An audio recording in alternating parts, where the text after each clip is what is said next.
Good morning, everyone, or afternoon, depending on where you are in the world.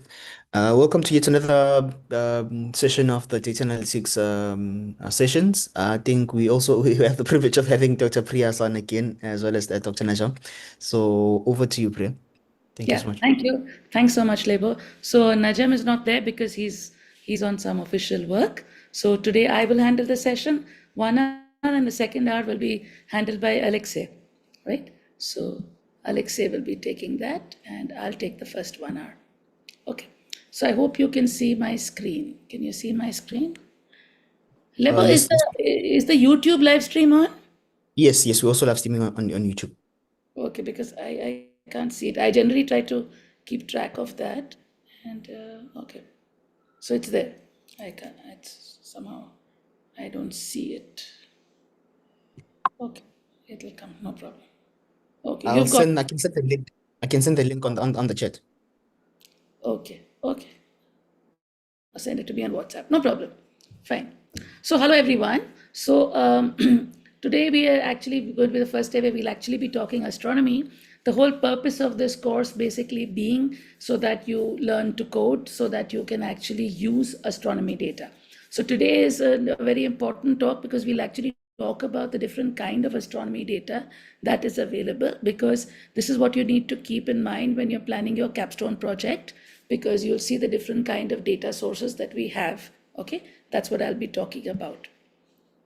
So in astronomy, there are various telescopes. There are ground-based telescopes, there are space-based telescopes, and these ones, they work basically on two modes. One is what is called the survey mode. So you could have telescopes, for example, like Gaia or Gaia's, for example. That's a typical example of a survey telescope. So what Gaia does is it basically looks at the sky, it keeps looking at the sky, and ultimately in its lifetime, it will actually see every star about 70 different times. Okay, so that's what happens with Gaia. You'll see it in survey mode. So what is done with Gaia data is that it acquires the data, but obviously it's in a format which is very difficult for you and me to understand, right? And because it's very mission specific, and therefore Gaia has something called a DPAC, which is the Data Processing and Analysis Consortium. And then what they do is that they analyze the data and then make it available in the form of a data release to people to use. So what you have is you have a data release. So they have, from time to time, they have their data releases. So they already had a data release 1, 2, early data release 3, and then the data release 3. So that's the latest data release which you have. And what is done is that the data release is made available to the community at the same time, to everybody. So wherever you exist, this is an ESA telescope, but whether you are Indian or wherever you are from, everybody has access to the data at exactly the same time. Okay, obviously people who are from the DPAC and all that, they are more familiar with the data. So once they get the data, it kind of is easier for them to process the data. They know how to process it. But to be fair, Gaia actually for example, gave mock catalogs before the data was out, so that people could actually practice with mock catalogs, so that before the data came out, they actually knew what kind of data will come, so that they can plan their stuff. So even the upper hand that the DPAC people have, because they know the kind of data, even that is kind of balanced because other people do have access to the data of a similar kind. Okay. The other mode in which telescopes work is what is called the observatory mode. Okay, so for example, James Webb or Hubble Space Telescope. James Webb is a 6.4 meter telescope out in space, right? And therefore, what happens is the field of view of it is very small, so it cannot do the whole sky, right? Because it's such a big telescope. And therefore, what is done is that for telescopes like James Webb or Hubble, you actually have what are called time allocation committees. That means if you want to do some observation with it, irrespective of the country you belong to, you do not pay obviously anything for it. You give a proposal that you want to observe so and so object with James Webb or whatever. And then there's a time allocation committee. There's a proposal committee who actually studies the proposals. And then depending upon the merit of your proposal, if your proposal is considered good enough, then in that case, you are given time. Okay. And then you actually get the time. And then for a certain period, the data is only yours. It's what is called proprietary data, okay? Because you have the one who wrote the proposal and you are the one who were given the data. So for a certain period, it is a proprietary data. So with different telescopes, not just space-based, but even ground-based telescope, there's a period for which the proprietary data is yours. It could range from 6 months to 18 months or something like that, right? And then once that period is over, okay, once the period of proprietary data is over, then because this is such high quality data, right, which is of very good quality and it can be used for many various things, therefore what happens is then this data is made available to the community. Okay, the idea basically being that, for example, maybe I was using the data to study a certain aspect, right? But since this is such good quality data, maybe there is some other object in the field which somebody else wants to study, right? And they can actually use it for their purpose. So for example, the James Webb data, if you see the first data release which happened, which was more like a kind of advertisement with the first 5 images which they released, what people did is that the data was released and people actually used, supposing it was something else, they picked up a galaxy which was sitting somewhere in the corner of the field and studied that because you had the data available, right? So that's how observatory style data goes. That means you have proprietary data for the people who wrote the proposals and get the data, but then after some time, that data is available again to everyone. The idea basically being that since this data is so expensive, the telescopes we make are so expensive, so therefore if more science can be got out from the same data, it is the ideal thing because it justifies the use of the data. So keep this in mind. So if you want to study a particular object, like for example, if you're using Gaia data, since Gaia is all sky, you can observe any object in the sky using Gaia data, okay? But for example, if you're looking at James Webb or you're looking at Hubble data, then you will have to go to the website. I'll show you where that is. And then after you go to that website, you can check whether the object you are interested in, whether it has been observed by the telescope or no, because it's not necessary. It's on observatory mode, right? So you look for whether the data is available. And if it is no longer proprietary data, maybe you can use it and you can analyze it. And this is also very, very good data because this is the best data you can get. There isn't anything better than that, right? So therefore, it is still something which is worth looking out for, right? Hubble or James data. Okay, in James Webb and in Hubble also, they also have what are called legacy data sets, okay, which are not exactly survey mode, but they pick up, for example, you pick up 5-star forming regions and they say we'll study those 5-star forming regions. And then that data, they maybe give it public to people. So they do try something of a bridge between observatory mode and survey mode, in the sense some data sets which they do in survey and then they make it available to this thing. So these are the kind of data. So you could have in-depth study of individual objects, or you could have survey data for complete sky, right? If you see the ESO, European Space Southern Observatory, you'd see there's the VISTA survey, or now there is what is going to be the Vera Rubin telescope, which is a large synoptic sky survey. It's about 500 terabytes a month. And then there's another big data release, which is about simulations, okay? So you must have heard of cosmological simulation, the TNG simulations. So there are different TNG simulations, 300, 100. They also have petabytes of data.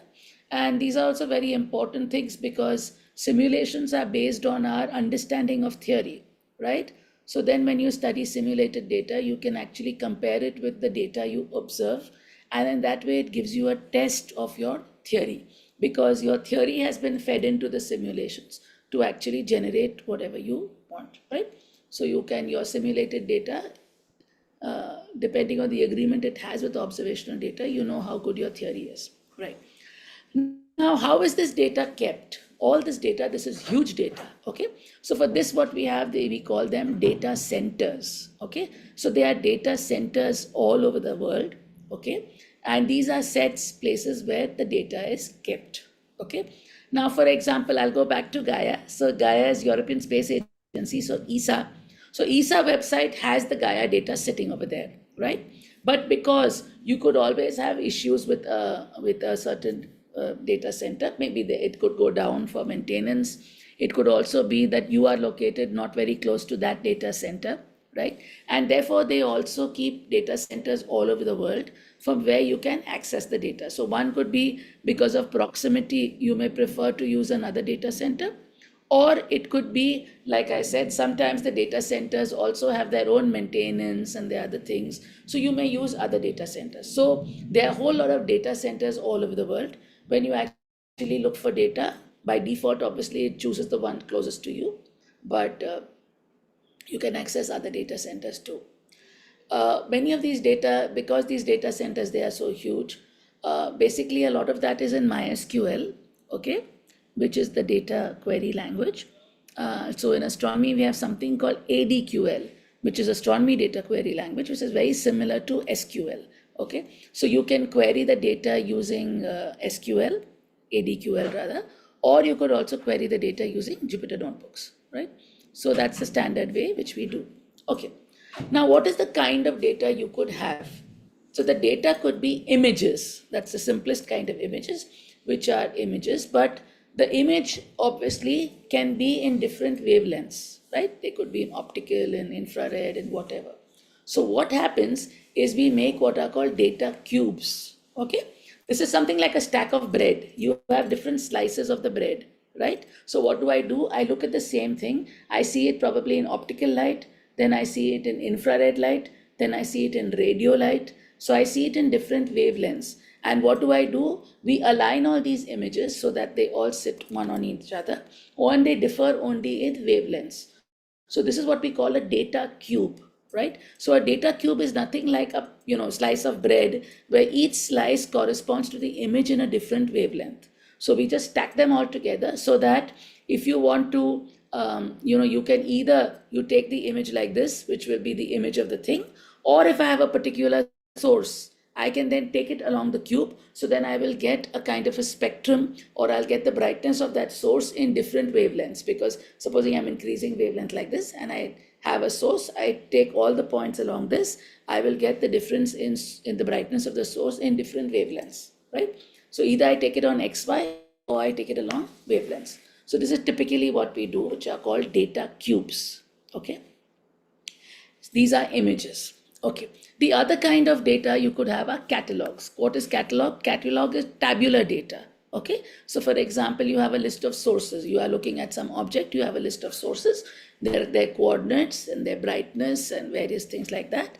So these are what are called catalogs, right? So you may deal with catalogs. We may also deal with spectra. What is a spectrum? A spectrum is actually the variation in brightness of a source as a function of wavelength, right? So you are basically looking at a source and you are actually seeing, it's like splitting white light into constituent colors. So you are getting the light from the star and then you're actually seeing the difference in brightness of that light in different wavelengths. So that gives you what is called the spectrum, right? Spectra are also very important in astronomy because spectra are what we call signatures of chemical elements, right? So for example, if you have certain elements in a source, you will obviously get certain spectral lines corresponding to that element, right? So number one, you get the chemical composition. Number two, there is what is called Doppler shift, right? That means if you have a moving source, you have a shift in the wavelength which is coming out from that source. And therefore, if you inspect the spectrum, you can actually, for example, get the velocity of the source. So for example, if it's a galaxy, you can get the redshift of the galaxy because you are seeing how much has the lambda bit shifted, how much has it been redshifted. So once you get the redshift, you will know the distance to that galaxy, right? You can spectra also useful. For example, there's what is called thermal broadening. That means if a source is hot, you will have more random velocities, due to which there'll be a larger spread in the spectral line, right, which is called thermal broadening. So you may use that and also get a good this thing of the physical conditions at the source. For example, its temperature, its density, etc. Another important set of data you could get is what is called time series data. What is time series data? It is the difference in brightness of a source with time. Okay. So typically, if some of you all may try to study Kepler data. Supposing you're doing Kepler or TESS data to study exoplanets. Okay. So what do you do in that case? In that case, you have the brightness. Supposing this is a star and I have a planet. When the planet comes in front of the star, the planet doesn't give out light. So the brightness of the star falls because the planet has covered some part of the star. Then the planet goes behind, the brightness is same. Again, the brightness falls, right? And therefore, what happens is this time series data is typically data. For example, if you're looking for exoplanets, you may use time series data of Kepler or TESS, right? You could also look for variability of sources. There are variable stars, there are AGN, active galactic nuclei, which are also variable. So in astronomy, we have a lot of variable sources. And it's also very interesting to study the reason of the variability, right? Why is that source variable? What is the cause of the variability? And the time series data will actually give you very important information about the difference in brightness of the source and other characteristics. If you're doing it for exoplanets, you can use time series data to give you parameters of the exoplanet ranging from the exoplanet's mass, radius, temperature, orbital distance, various things, right? You could also have data in the form of polarization data. This is very important data if you're studying the magnetic fields, okay, in different sources. And then you may have polarization data. So, like I said earlier, you could have it from ground-based observatories. For example, the SDSS survey, where a Rubin observatory, which has just come up, the Keck data, VLT, ALMA, these are all ground-based telescopes. You could also have it from space-based missions, right? And the space-based missions could be Hubble, Gaia, James Webb, Chandra, Planck, all these are space missions, right? And you could have it from there also. Okay, I can see that there are some questions.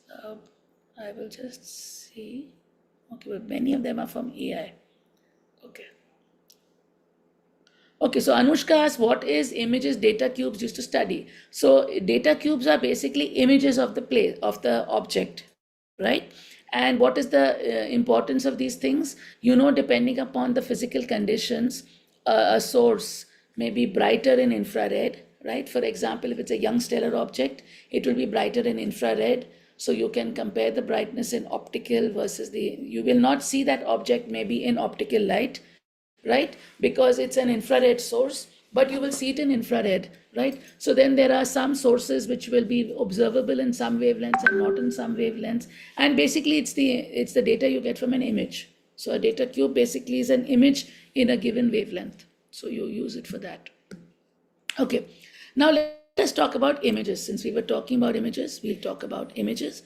The images which we are referring to are basically what we call digital images. Okay, what is a digital image? A digital image is a array. Okay, it's like a matrix. It's an array of X and Y. These are pixels. The size of the array, each box is called a pixel. A pixel is a picture element. Okay, each box. So it's like your digital cameras which you're used to. In your digital cameras, whether you're 3 mega, 5 mega, 10 mega, whatever, the number of boxes will be different.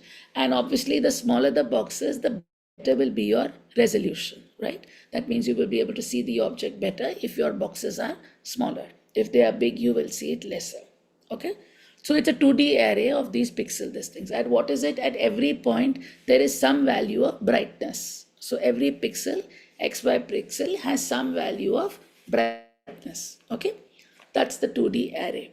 Now what we do is, I'll just talk about it. What are RGB images and artificial colors? Okay? But this is a digital image. Typically, when we are seeing images, you either could have point sources or you could have extended sources. So, an example of a point source is, for example, a star.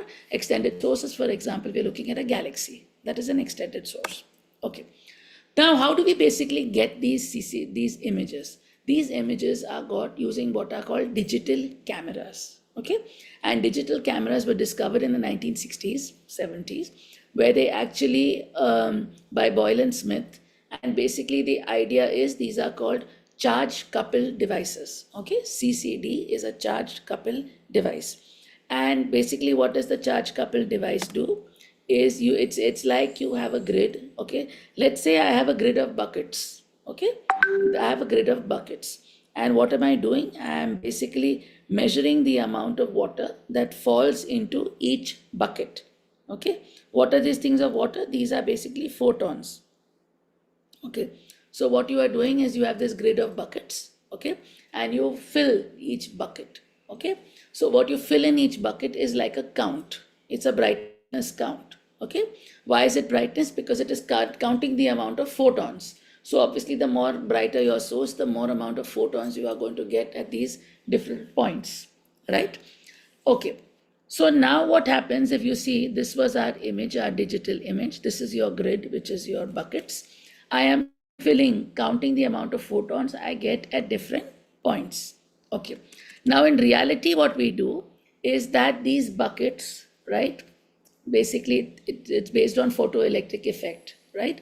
That means if an electron falls, sorry, if a photon falls on a bucket, right, then what happens, an electron gets released, photoelectric effect, and you measure the amount of electrons which are released, because that is proportional to the amount of photons which fall there.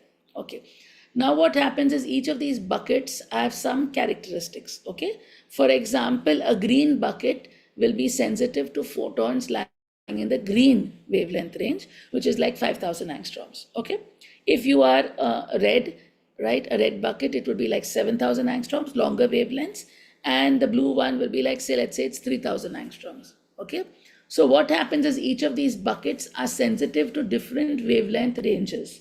Okay, so you can have the green ones are sensitive to the green range, maybe 5,000 angstroms.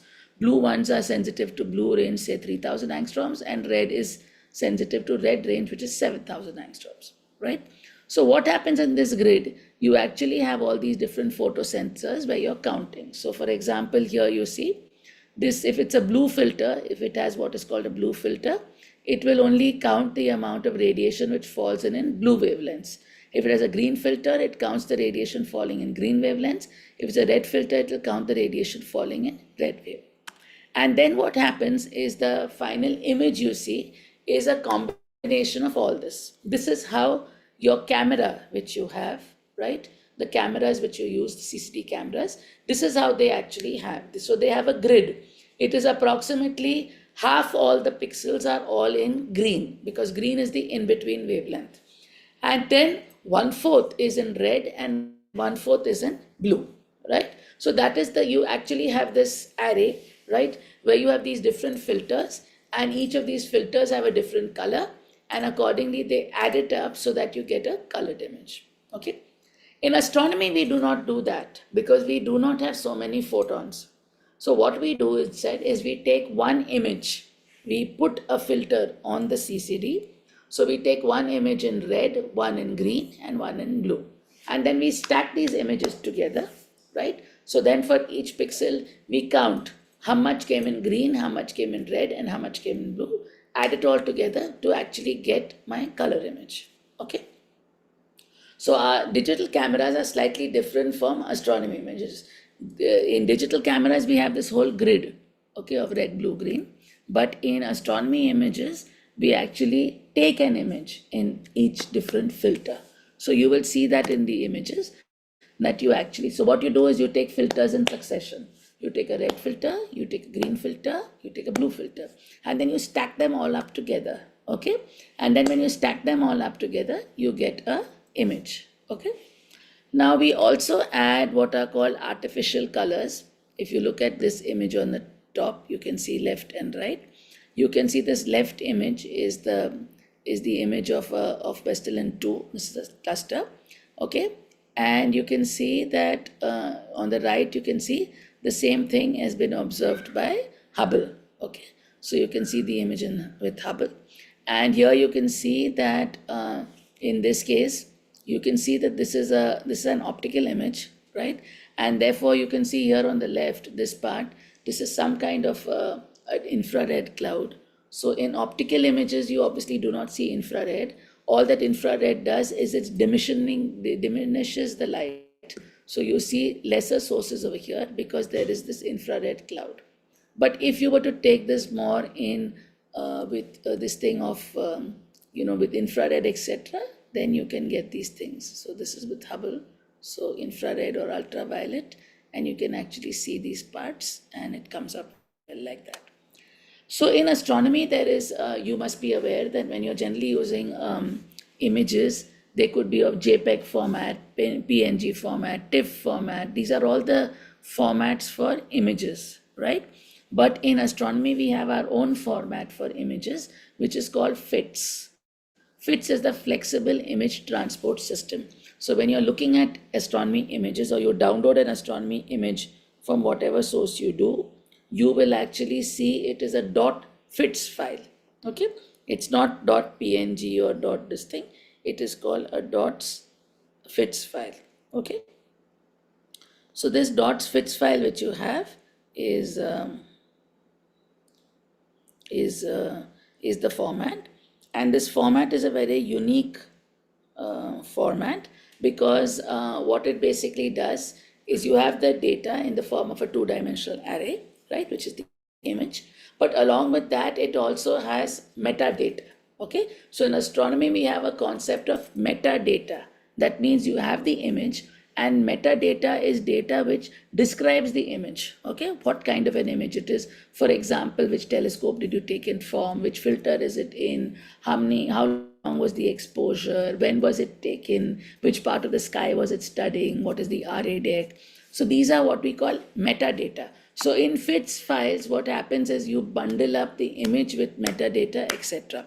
And because of that, if you want to see a FITS file, you have to have special software, which I think Alexei will talk to you about today, which is called the DS9 software. So there's different software you've got to use to look at it. You cannot look at it like you look at a normal image because of the format and the way it is stored. So here again, you see when an image is as a matrix, right? What you basically have, you have this image over here. At every point, you have a certain count. What is the count? The count is a number, right? And the count is a number, and you use that number to actually get the image, right? So the image is basically built up by the count of numbers. And like we have in normal digital cameras, the smaller your pixel sizes, the better will be your resolution. You'll be able to see it better. Another thing what we do is the important thing called the brightness. That means if you look at these three images are of the same part of the sky. Okay, so this is an image taken of Westerland 2 with a red filter. Okay, so what you see in the left, right, when you have a 64-bit machine, right, you basically have each count, the pixel, the value of the pixel can range from 0 to 65536, 2 power 16, right? This is 655, this is 2 power 6. If it's a 16-bit machine, it will range, the count can range from 0 to 65536, okay? So you see the first image, you almost can't see anything, right? Because the range is so large, 65,536. So if the counts at each point are something small, it almost doesn't show. The second image you see is we do what is called linear scaling. So in astronomy, we do a lot of image processing. That means with the same image, we try to do different things so that we can see different features. So if now supposing we know that the range of these objects, the brightness, ranges from 4,500 to 6,000, supposing, right? So what we do is we actually do a linear scaling where we cut off. Instead of doing from 0 to 65536, I'm say doing from 4,000 to 7,000, okay? The second image, okay?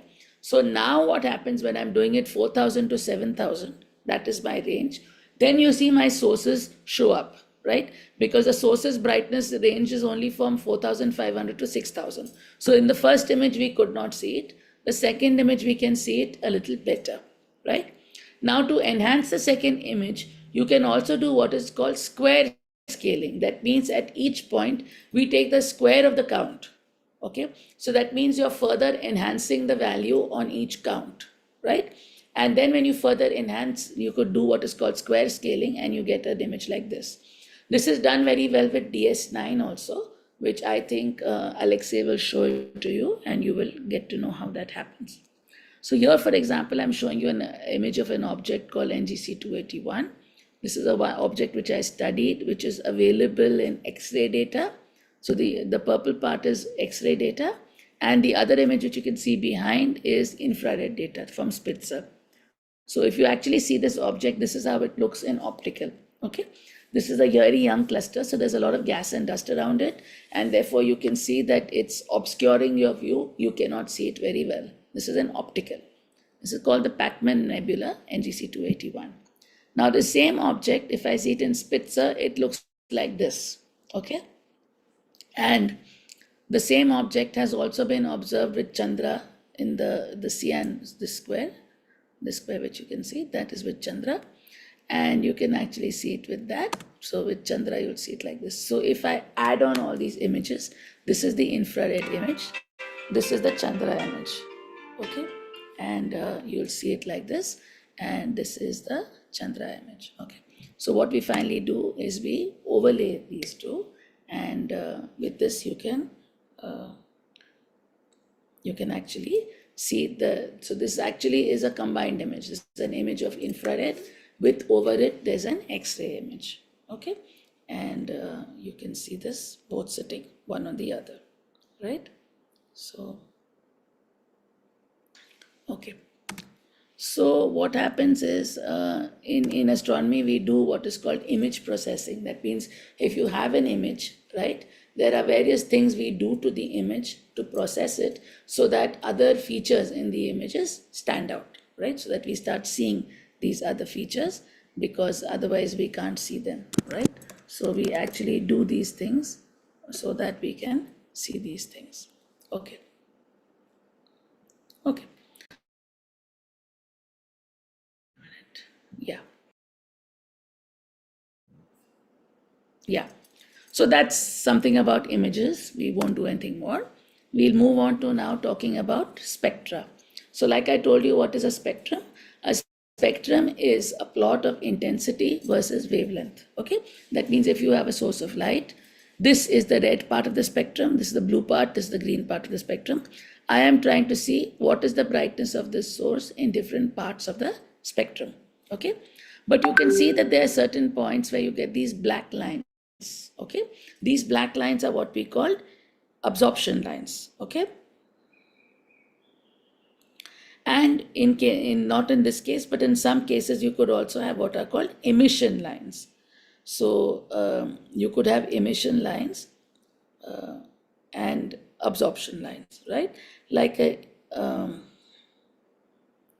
like I told you, the important part about spectroscopy is that different elements, right, they have different wavelengths at which they emit as well as they absorb. So when you actually look at a spectrum like this, the first thing it tells you is it tells you about the chemical composition of that object, because according to that you will get these different wavelengths with absorption and emission lines. And then there are various other features which you can study of the spectrum, which will give you even more information, not just chemical composition but physical conditions and various other things, right? So those are different things which you may do. So that's what the spectrum does. And you can use this spectrum to actually create what are called data cubes. Like I told you, this is like a slice of bread, where each slice corresponds to an image in different wavelengths, right? So you could actually do this and get this thing like this, right? What is done in today's time is what is called integral field spectroscopy. So earlier what happened is I had one source of light, I kept a slit, and then I looked at the difference in brightness in different wavelengths. Okay.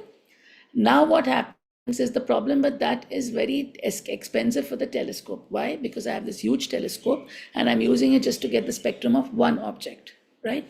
So, and spectrum is also because it is taking light only in a small wavelength range.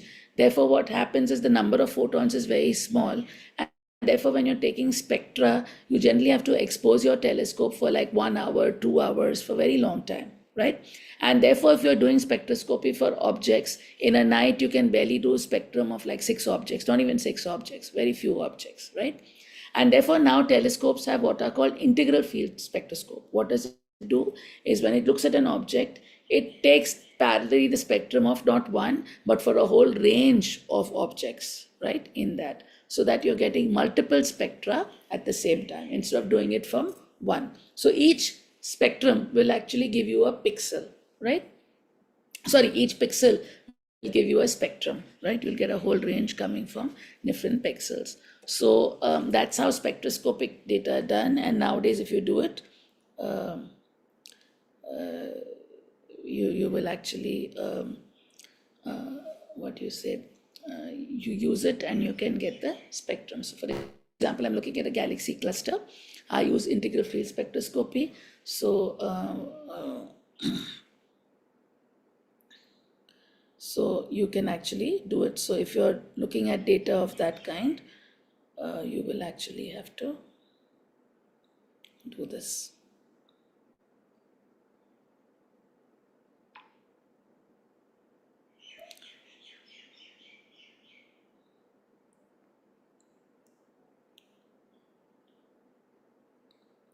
So,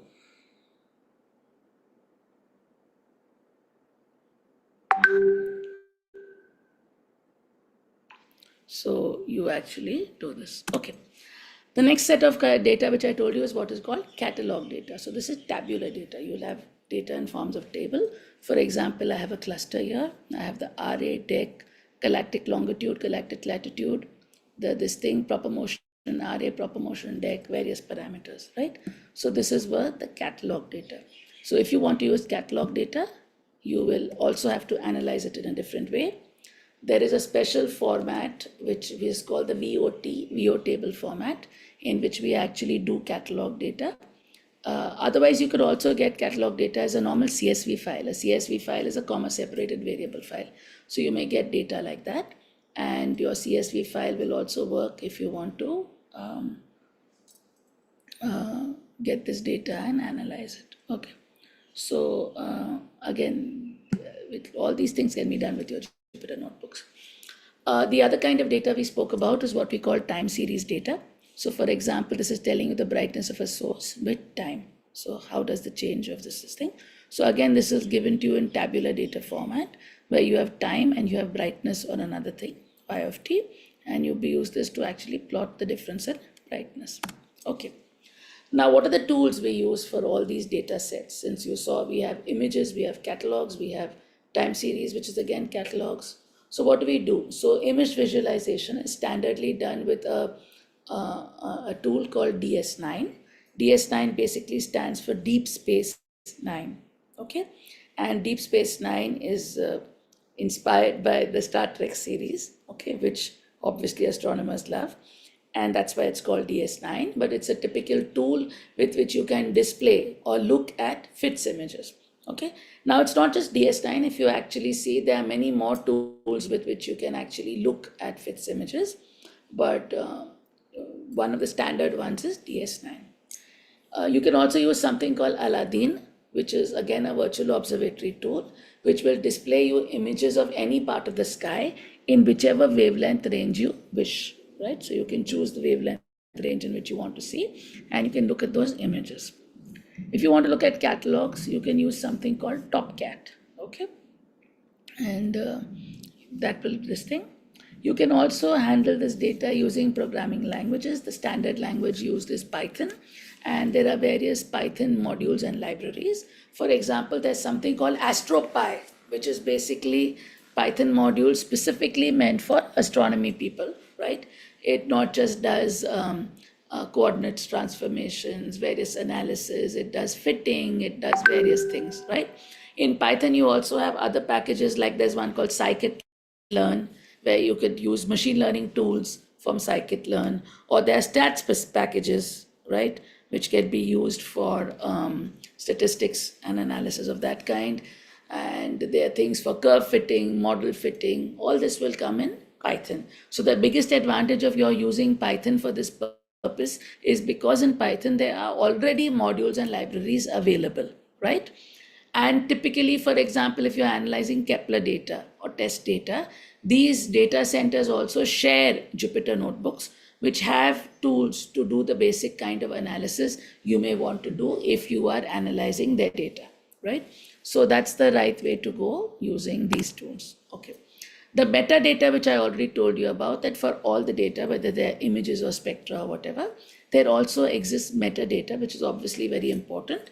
Metadata is, for example, which telescope data, what is the exposure time, what are the filters that are being used, with simulation data, spectra data, whatever. It gives you various details about the data. Okay. Now, what is an astronomy archive? So, in astronomy, obviously, people have been observing since years, right? And therefore, what is done is this astronomy data which they have observed is kept in an organized, systematic form, right? And that's what we called an astronomy archive. Okay. Now, so what happens is various telescopes, they already have their astronomy archives available, and you can actually you can actually look at these archives to actually look for data, okay, of different kinds. And the advantage in this is basically that in astronomy a lot of sources are also variable, right? So you may like to look at a source to see the difference in brightness of the source, or the difference even in position of the source. In stars, there's actually what we call proper motion. That means stars move in time. So you may actually look for observatory data which is like 50 years old or 100 years old to actually see the difference in position of a star as it was, where was it located 100 years ago or even 50 years ago, right? So astronomy archives are very valuable, okay, for where, like I said, it could be a difference in change in brightness, or it could be a difference in change in position, right? So the earliest archive was actually made by Hipparchus, where he tabulated, listed 850 stars, and he set up what was called the magnitude scale. So the magnitude scale is something like the degree of importance, right? So a first magnitude star was considered a bright star. A sixth magnitude is sixth degree of importance. So the magnitude scale works in the reverse. That means the smaller your number, the brighter is the source, right? So a first magnitude star is much brighter than a sixth magnitude star. And our eyes, okay, they can look up to sixth magnitude, and that too if the sky is good. Generally, we do not get such good skies, but if it's very good, you'll see it till sixth magnitude. So what happens is Hipparchus was, obviously, this is pre-telescopes. So it was based on what you see with your eyes. Tycho Brahe also set up, he put a very, very important archive. And basically, what was he doing is he was seeing the positions of planets as a function of time. Okay. And one of the first users of archival data in principle is Kepler, right? Because what Kepler did is, if you know, when Kepler set up his laws, he basically looked at the difference in position of Mars, right, which is with Tycho's catalogs. So he used that. There are various other catalogs which are available of various these things. So one of the earliest archives which we have is called the Palomar Sky Survey. Okay. Now the Palomar Sky Survey, this is in California. Okay, this is the Palomar Observatory. So what they had is they basically had photographic plates, right? And these photographic plates were basically taking images of the sky, right? And then what was done is that they basically, these images were there in glass plates, okay? So then what they did is that these glass plates, they were actually digitized, okay? This was done in the 90s. This is called the DPOS survey. This was the Palomar Sky Survey.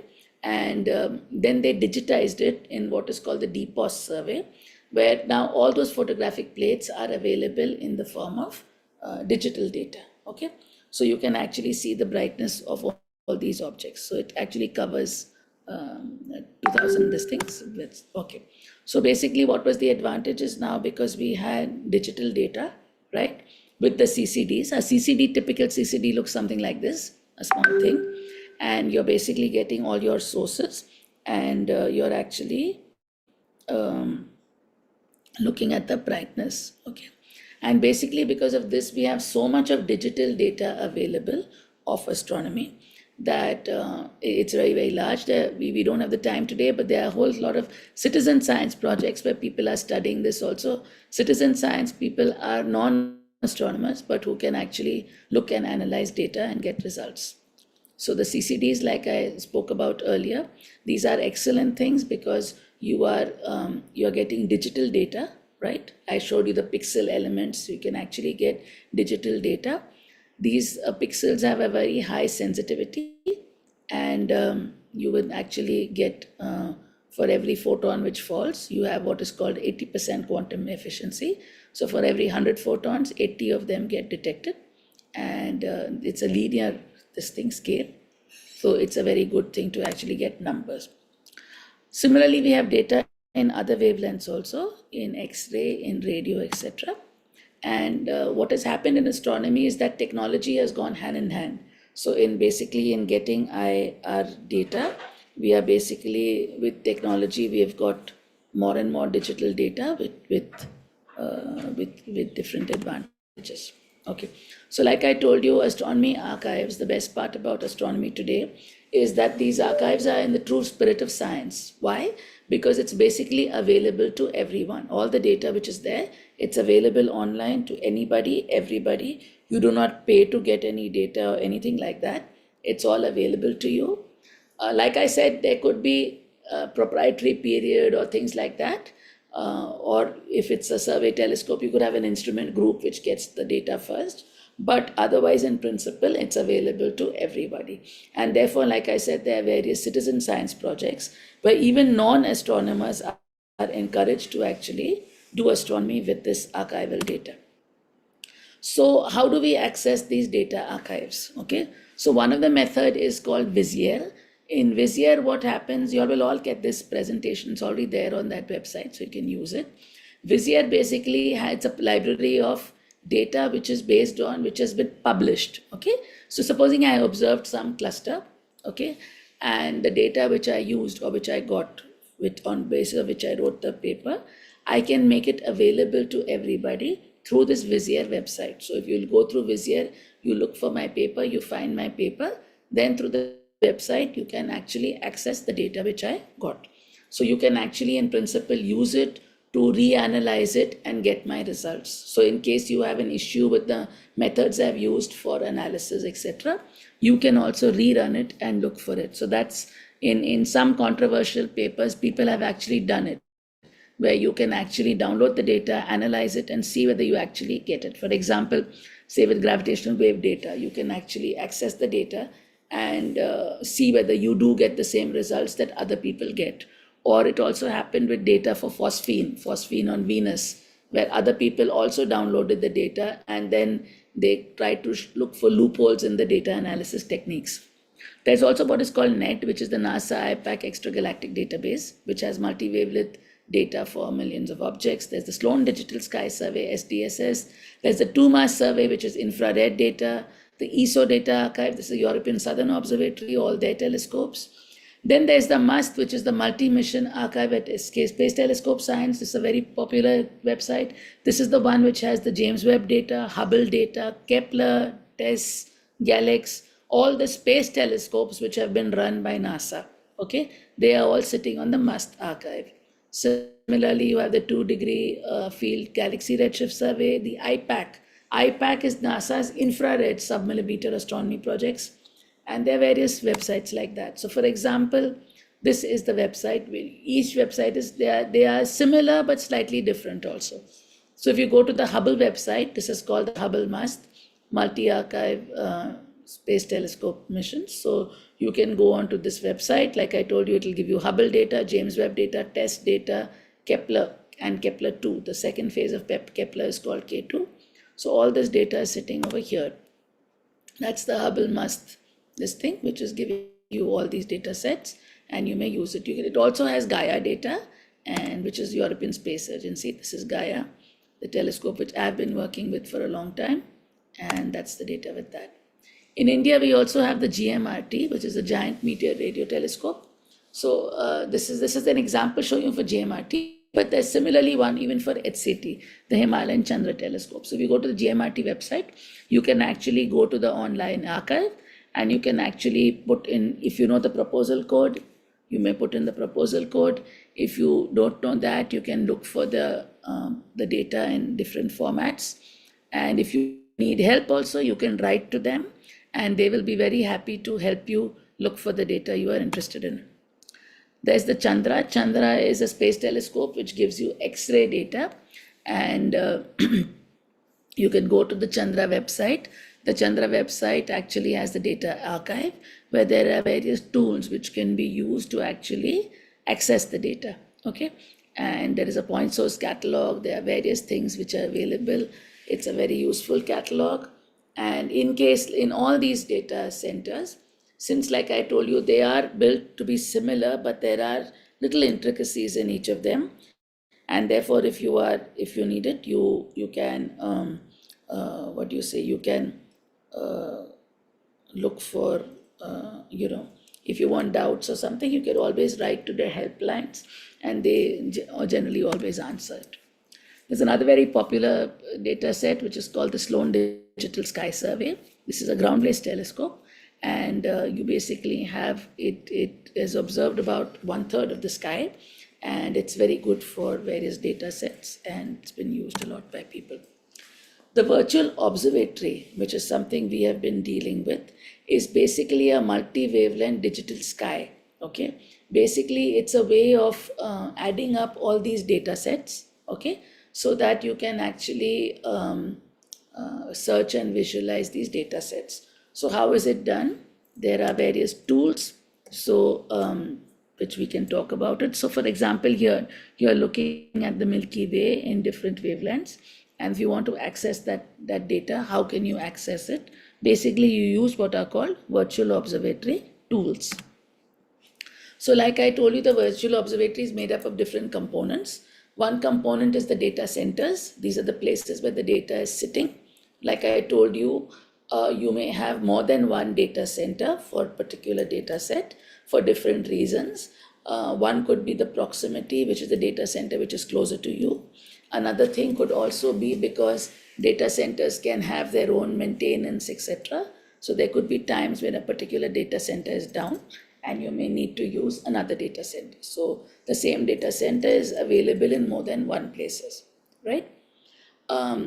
So what happens is virtual observatory, they basically have what is it called? They have what are called virtual observatory standards. Okay, so standards are standard formats or ways in which data has to be stored. For example, all images have to be in what is called the FITS data set, data form. Okay. Similarly, I showed you something else called the .vot format. So tabular data, you have what is called the VO table format or the .vot format. So you can, the data is supposed to be in VOT format. Similarly, so all data sets are kept in these formats so that it's basically interoperable, right? That means I can use an image, plot on it, a catalog, I can do various things with it, basically because all the data is in a certain data format, right? So that basically makes it useful for people, and they can actually do it in those different ways. So it's a framework. You have data archives, you have software providers, and these data centers which can cooperate and do it. So what was set up was called the International Virtual Observatory Alliance. Okay, that is the IVOA, and India has our own VO, which is called VOI. This is VO India. This is the Canadian one. There are various all over the world. This is the German one, GABO, the France, the Euro one. There are various. The Americans, everybody has their own virtual observatory, and they are basically all self-funded, and they all together try to combine and put in their efforts for globally for these different things. Okay, so actually this finishes my talk. Okay, so I will actually exit, and I would be happy to take questions, because then I need to give it on to Alexei. I can see that there are some questions. Okay, so 1 minute. So Daniel, okay. Okay, Emmanuel. Is it possible to determine red shifts or blue shifts from stacked images of a source? So, if you, see, in principle, spectroscopy, right? Spectroscopy is the method to actually find the redshift. How do you find the redshift? Supposing you have a Balmer line, 6530 angstroms, right? But now in this object, you are not seeing the Balmer line at 6530. You are seeing it at, say, 8000. It has gone to longer wavelengths. It has got redshifted. So therefore, you can, if you identify the Balmer line, you can then measure the delta lambda, the shift of the delta lambda. So your delta lambda by lambda is equal to V by C, right? And that will basically give you the redshift. So you can use that to actually get it like that. So basically for redshifts, you need what is called spectroscopic data. You don't need imaging data, okay? Now there is something called photometric redshifts, okay? That means, like I told you, spectroscopy is a very expensive thing. You need a lot of telescope time to actually get a spectrum, right? So there is another method which people do is, that means I have images of the galaxy in different wavelengths, right? So instead of getting a continuous spectrum, I actually get it at certain points. And then what I do is I use those points to kind of emulate a spectrum, right? So that is what is called photometric redshift. So there are ways of getting redshifts with photometry also, but the reliable one is the spectroscopic. Okay. There's another question by Prachi. Prachi asks, can we classify type of YSO from catalog data? Yeah. So there's a very standard way of classifying YSOs using 2MASS and WISE data. Okay. So 2MASS and WISE, these are both all sky surveys. That means any part of the sky I look, I can get 2MASS data and WISE data. So if you have a source and you cross match it, it's catalog data, you cross match it and get its brightness in 2MASS and then you get it in WISE. Then there are standard methods where you can use that, the 2MASS and WISE brightness, to actually classify YSOs. So yes, so what you should do, Prachi, is you should cross match your data with 2MASS and WISE and then get the what do you say, and then get the type of ISOs. Harrison, okay, Harrison had a problem, I think, with the presentation. Okay. Okay, so Bablu, for gravitational lensing observations, where can we get data? So there are different sources of grav lens data. So basically, typically this is imaging data. So imaging data can be of different kinds to where you can get this thing. So it can be Hubble data, James Webb data, any data where you have typically you look for it in galaxy clusters and all that. So you'll have to look for Hubble data or James Webb data, etc. You could also look in other ground-based telescopes also to find lensing data. Yeah. How to Fungiri is asking how to visualize the data of different space telescope. Okay. So that's not an easy question to answer. How to visualize the data of different space telescopes. So typically visualization is done with DS9 or Aladdin, etc. But like I said, all data sets are slightly different. For example, when you're using Chandra data, you visualize it slightly differently from the way you will visualize, for example, James Webb data. So there are different softwares available for it. You need to search and look for it, right? Nikhil Kumar, how do we study magnetic fields to polarization data, and in what date form is this? So actually, I don't work in polarization data, so you will have to look for polarization data. I do not use polarization data. Chidi says, okay, Prachi, I cross match catalog data with Gaia data. So you mean I can classify WISE if I cross match? Yeah. So Prachi, you need 2MASS as well as WISE. Gaia data nowadays can actually tell you if it's a YSO. You have to actually look for, for the particular region you are studying, look for other available data. Supposing people have, using a ground-based telescope, done spectroscopy, right? Then they may, through spectroscopy also, they may have classified the YSO. So for the region that you are studying, Prachi, you have to check, is there published data available for that region? And if there is published data available from that region, then have they used, say, spectroscopic data to classify ISOs or something like that? So that is possible. So if that's the case, then you should be doing it like that.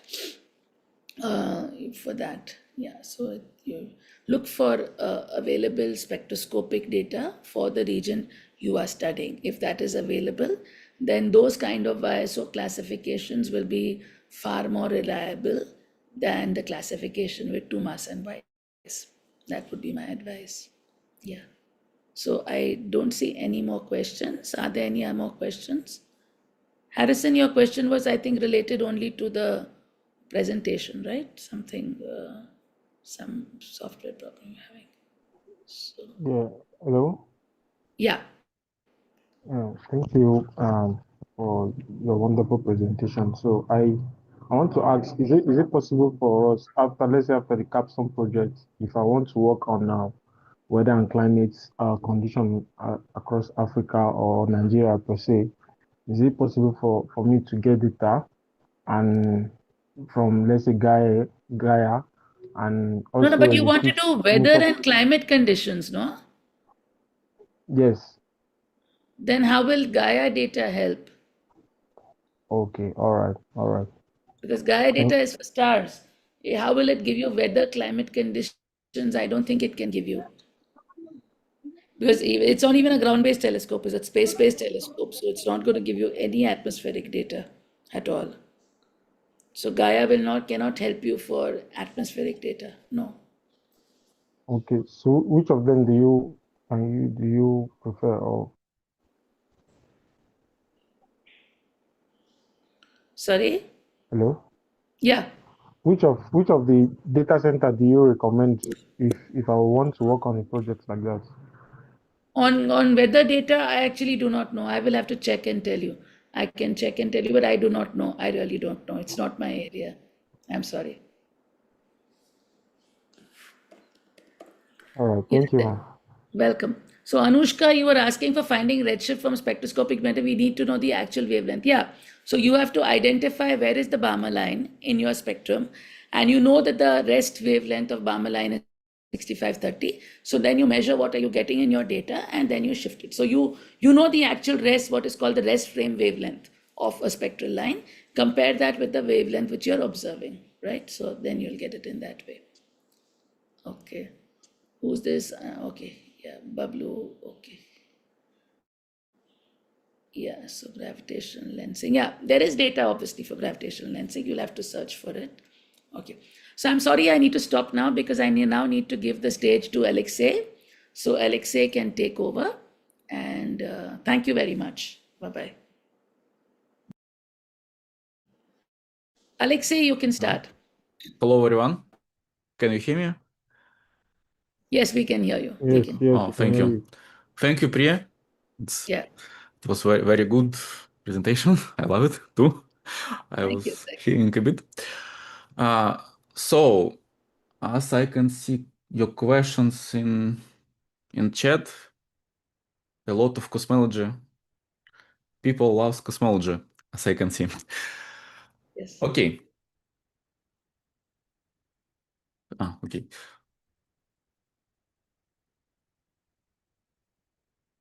So, as I can see your questions, maybe you already know how to use FITS files, but still maybe my practical lecture No, no, will they be don't know. Alexei, they don't okay. know. You can start. Okay, maybe it will be helpful for you. So let's start. Let me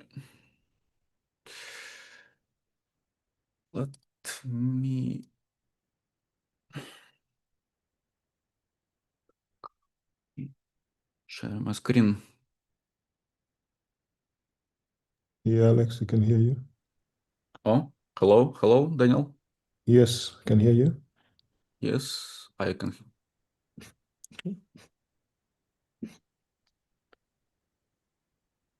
You sharing your screen? Okay, yeah, Yes, it's I'm trying.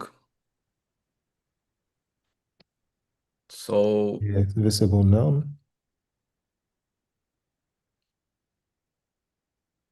okay.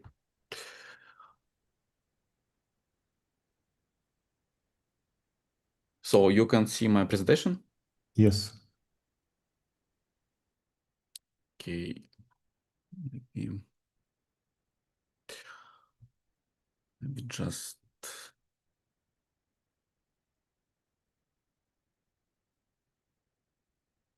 Sorry, I need one second.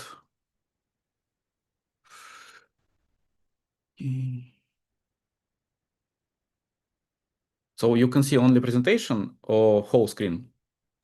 Whole screen for now. Whole screen. Yeah, So it's but we're seeing the Aladdin. Aladdin page. Yes. Okay, great.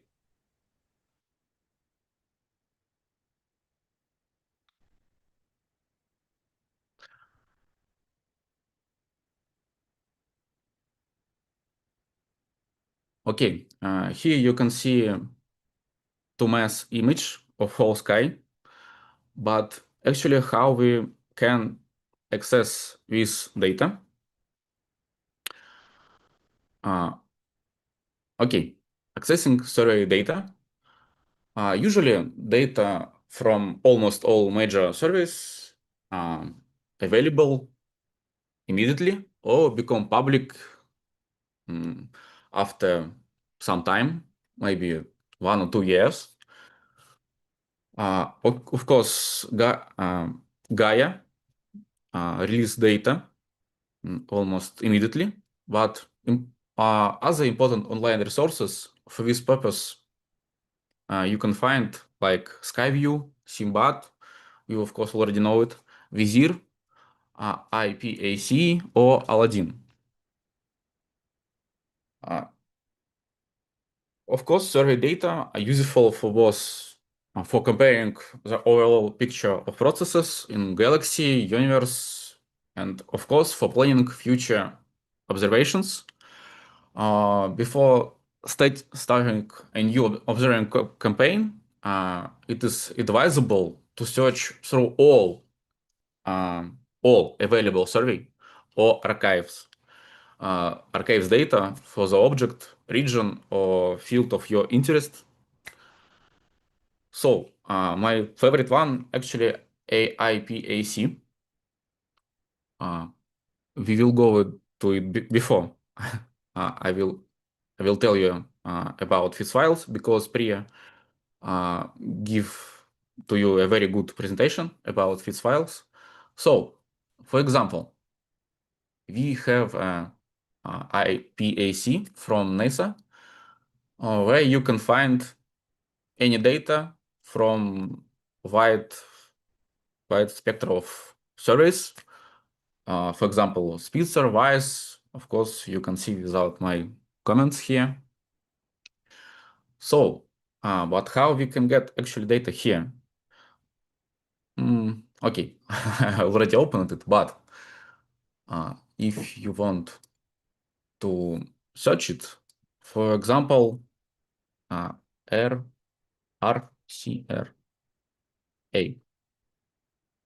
just we can get it.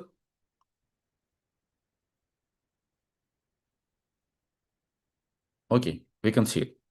And we can go to IRSA viewer here and images. And again, RCRA, Spitzer, Weiss, all Weiss, and search. Great. Actually, we have data from Weiss survey. Weiss is very helpful for infrared astronomy, but it's not our topic today. So actually here you can download a feeds file and open it. For example, Weiss filter 2 and okay. Here, DS9. So, okay, you can use such surveys search, but usually people use Aladdin. It's online version. Of course, you can download desktop version. It's very easy. I hope you can handle it without my explanation. So again, RC array here. We can find, okay, I already find it, but in different, maybe you can you want to find it in 2ms. Why not? Let's download it. Okay. RC array in 2ms. Of course, picture with color. You can see here filters, and again to other. I think it's iSeries or not. Okay, it was stupid. Let's back to all whites, for example, and we can see here color map, like white W4 for red, W2 for green, or blue. It's white 1. Of course, it's not so interesting, maybe, but maybe still helpful for your research, just to quick search your object in different service.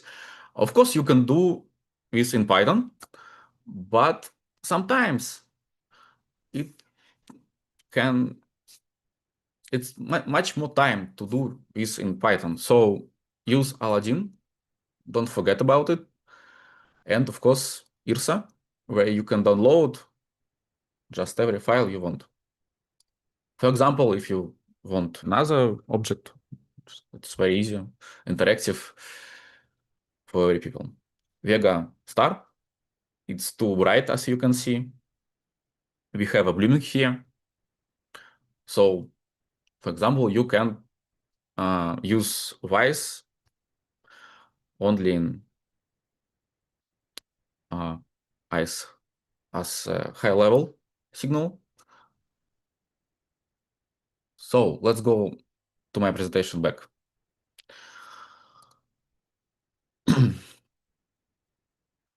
So Skyview, CBAT, Vizir, IPAC, and Aladdin, and some other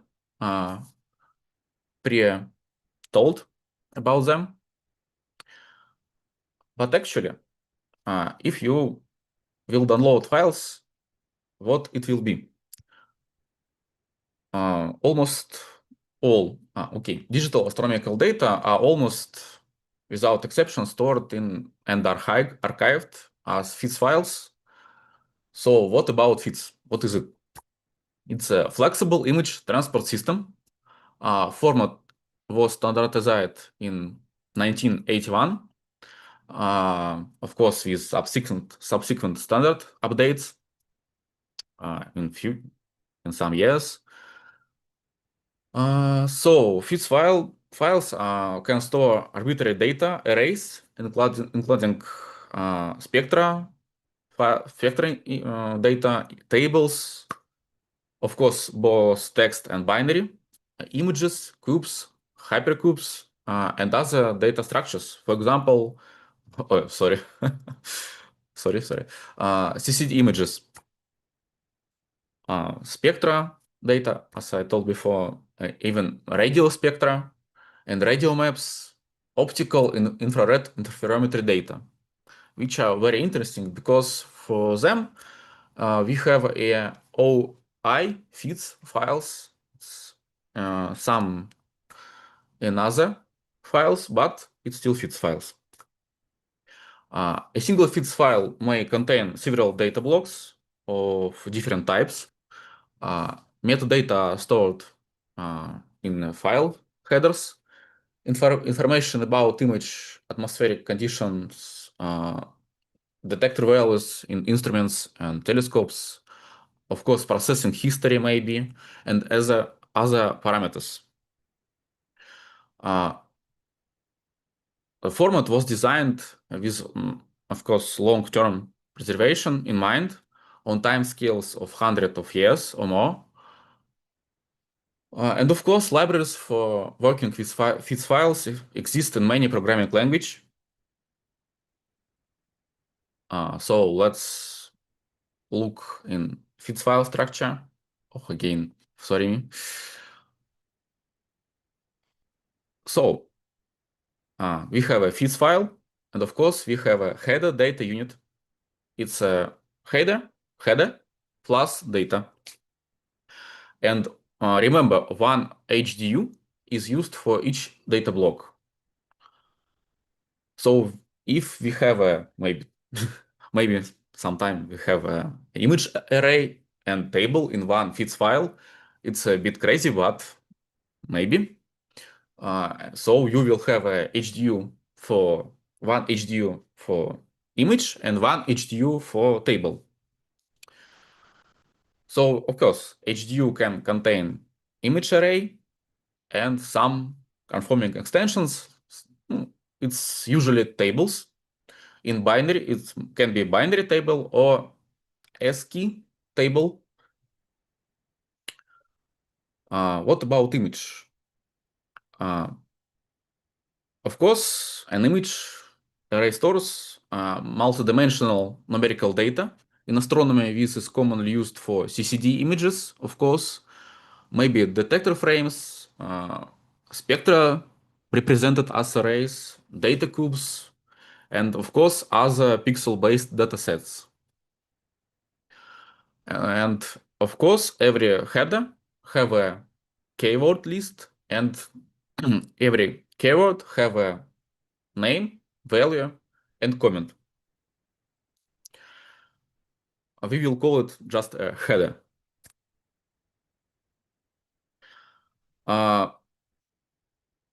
Of course, other data types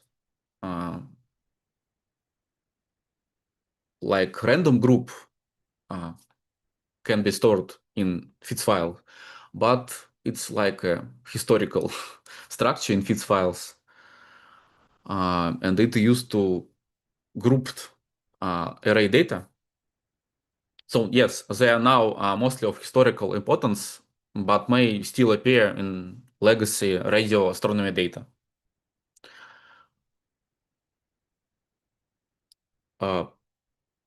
Tables store structured data, of course, in rows and columns.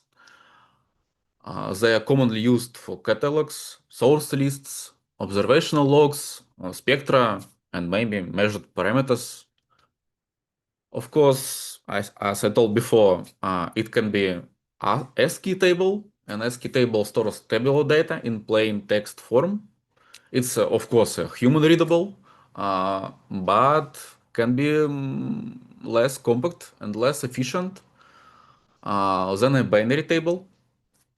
Of course, binary table stores tabular data in a compact machine-readable form. It supports more complex data types and widely used in, of course, modern astronomy archives. So you can meet it in a lot of archives data. So be ready.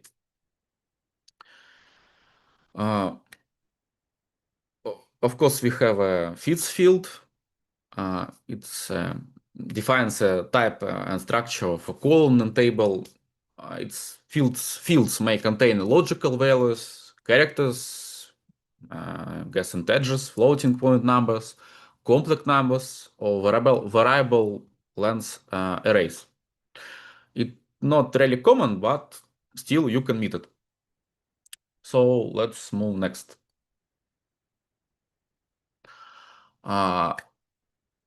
What about header?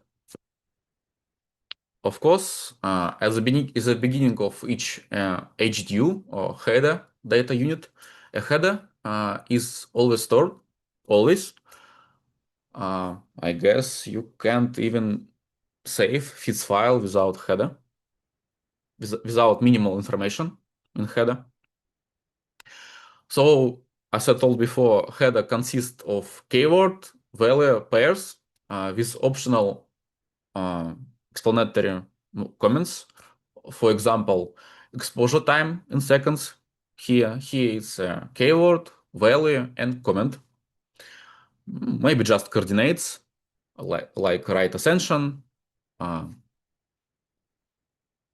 declination, maybe CCD temperature, which is very, very important for processing your images sometimes. Okay. All keyword names and values are written in ASCII, so it's always human readable. header may also contain information about astrometric grid, wavelengths, flux calibration, and much more other relevant parameters. Not, of course, all of them will be helpful for you, but still remember. How usually people works with FITS files? If you are old, you can remember IREF. It's a image reduction analysis facility. IREF was a classical software environment for reducing and analyzing optical astronomical data, including photometry and spectroscopy.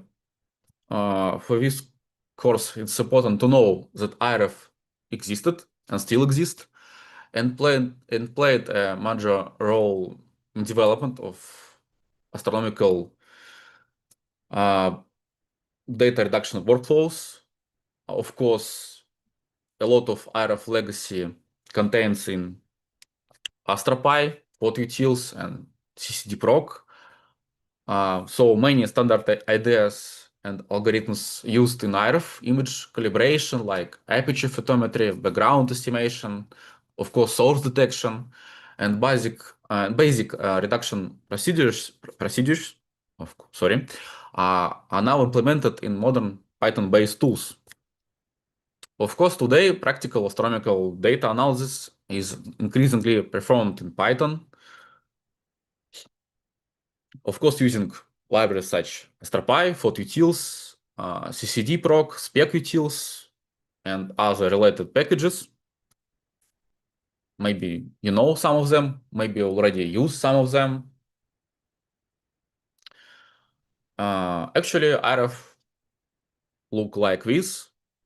It's very old-fashioned, and it's usually works with DS9 for image visualization, but it's like a historical note for you that it. So which classical tools we still can use today? Of course, it's DS9, a widely used tool for visual inspection of astronomical feeds images. Again, feeds images, not tables. Beacon scaling, contrast, core maps, regions, coordinates, and other. Of course, world coordinate system checks. So we have a site. Let's look at this. Okay. Yes, hello, Mr. Alexi. Yes. What the question? I just wanted to ask if you can put the slides in the presentation mode because some of the Oh, it's for presentation mode for me. Okay. Sorry. It's my failure. Sorry. Okay. Let's see this our image DS9. But okay, I understand. Remember me if I forget again to make a presentation mode. Okay. So you can download, of course, for Linux, macOS, Windows. That's all, I guess. Some other packages in Python, PyDS9, but actually I never used it. Maybe you can try it and you will love it, but I'm too old for this. So we download some images from Vice, and now we can see it. We just opened it in DS9. So firstly, of course, we want to see in our header. I hope you can see it. So a lot of information, not much, but still. Of course, our coordinate system, right ascension declination. Our yeah. what? Okay, sorry. Some other information, our image size, image pixel units. What else can be helpful? It's for our world coordinate system. It's we need, of course, another lecture about astrometry, but still it's very important when FITS file have it, because you can move your mouse and see not only physical coordinates in pixels, but in ICRS frame. That's because we have world coordinate system path in header. I told it because you need to understand how to use it in Python, because we will try to see how actually we can open files. For example, if you will open a file without, let me find file without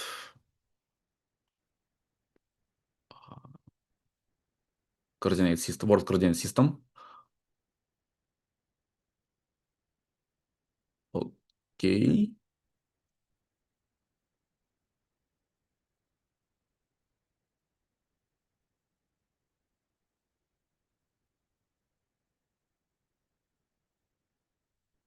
And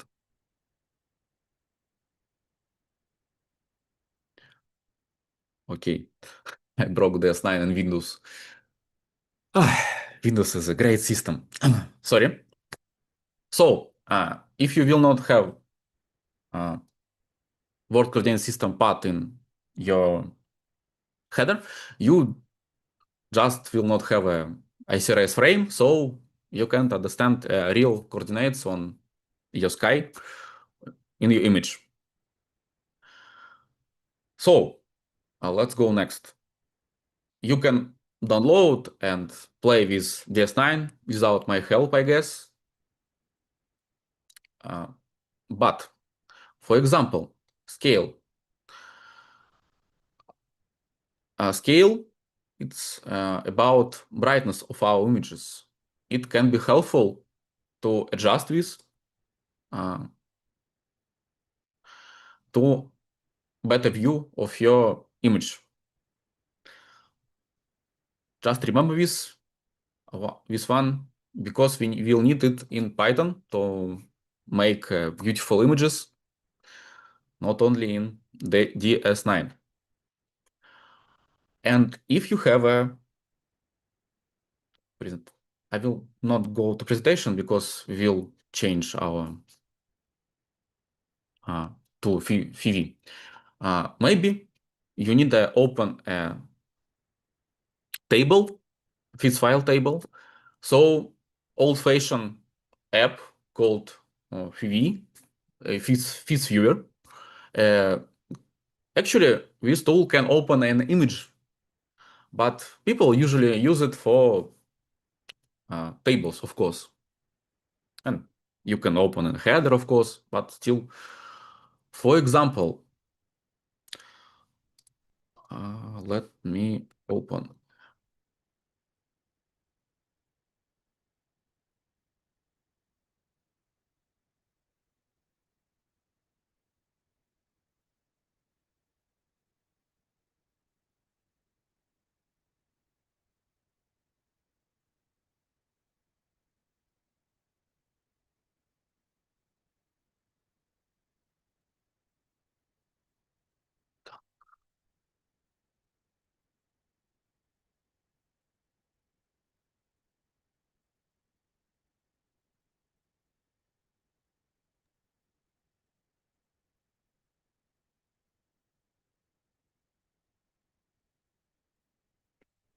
Okay, a very old interface of our web, but still usable.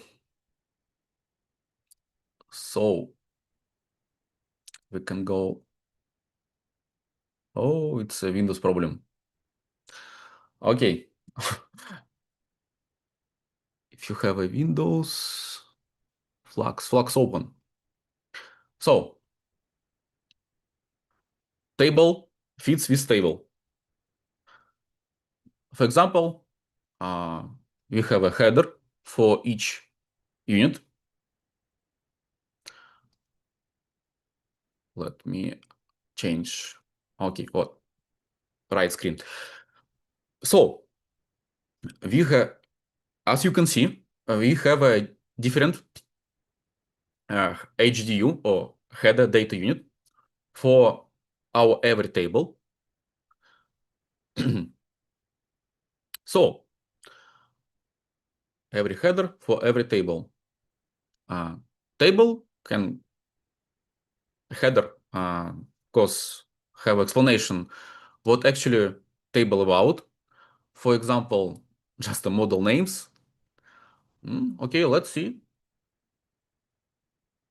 For the table. Okay. Here, just a very big table, 10,000 units here. Okay, we can see. But what about cubes? Yes, you can see here 3 axes. Let's try. So Phoebe will ask you about what actually slice of 10,000 you want to open. Let's 5,000, why not? And okay, for example, just a table. It's not very useful because today, nowadays, tables are very big because of big data astronomy.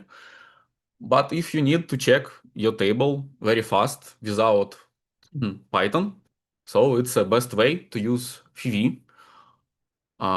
Usually my students ignore it and maybe even hate it because they believe in Python. You can always use Python for all, of course, but it's time, it's your time, so be efficient. Don't forget about DS9 or VV, FeedViewer. Of course, you can download it, I guess. Oh, guess I opened. Okay.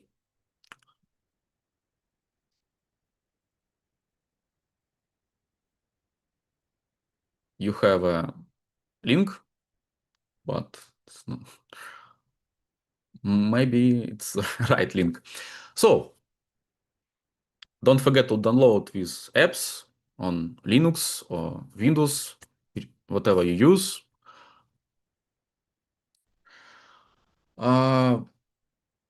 Which modern tools we can use today? It's like Carta or Kerta, I don't know how to pronounce. It's cube analysis and rendering tool for astronomy. Main website is very easy. So it's a modern tool for visualizing, analyzing astronomical images and data cubes. Of course, it's mostly designed especially for large data, large radio, and astronomy data from instruments like ALMA, VLA, and SKA.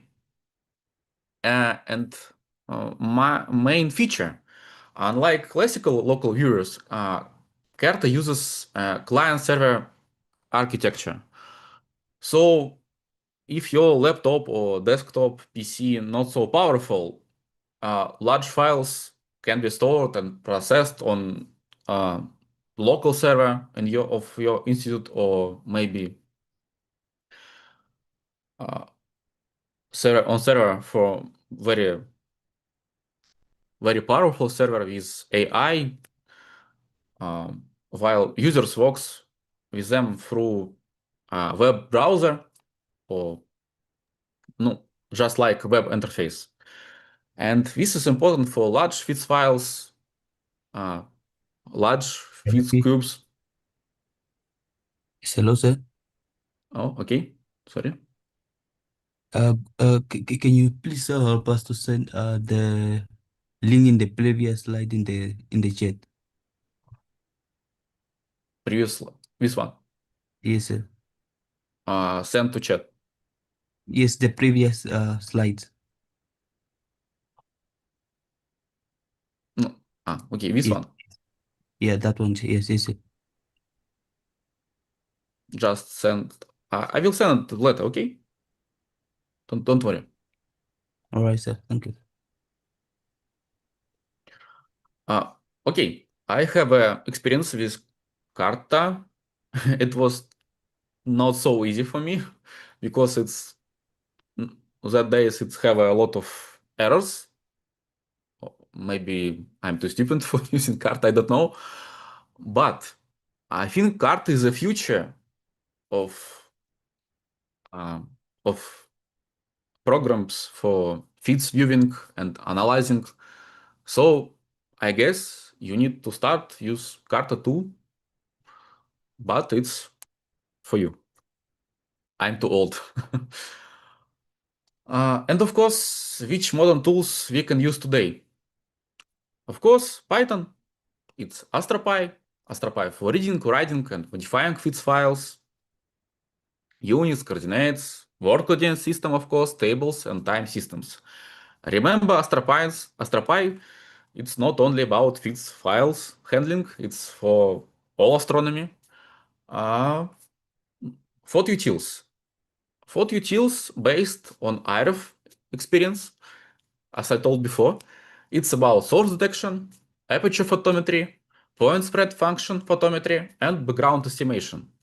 So it's, as we can see, it's very helpful for photometry.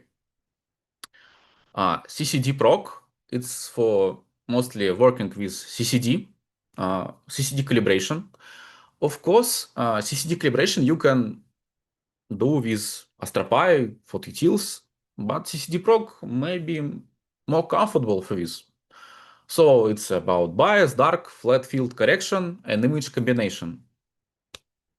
If you don't know about bias, dark, and flat field, it's a raw image data calibration and reducing. So if you will have a real data from real telescope, usually you will have all these feeds files with bias, with darks, with flat fields.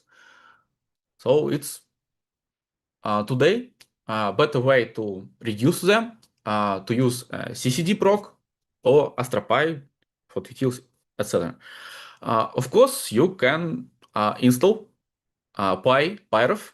It's a Python version of IRF, but now young people don't like IRF because IRF is really not friendly, not user friendly.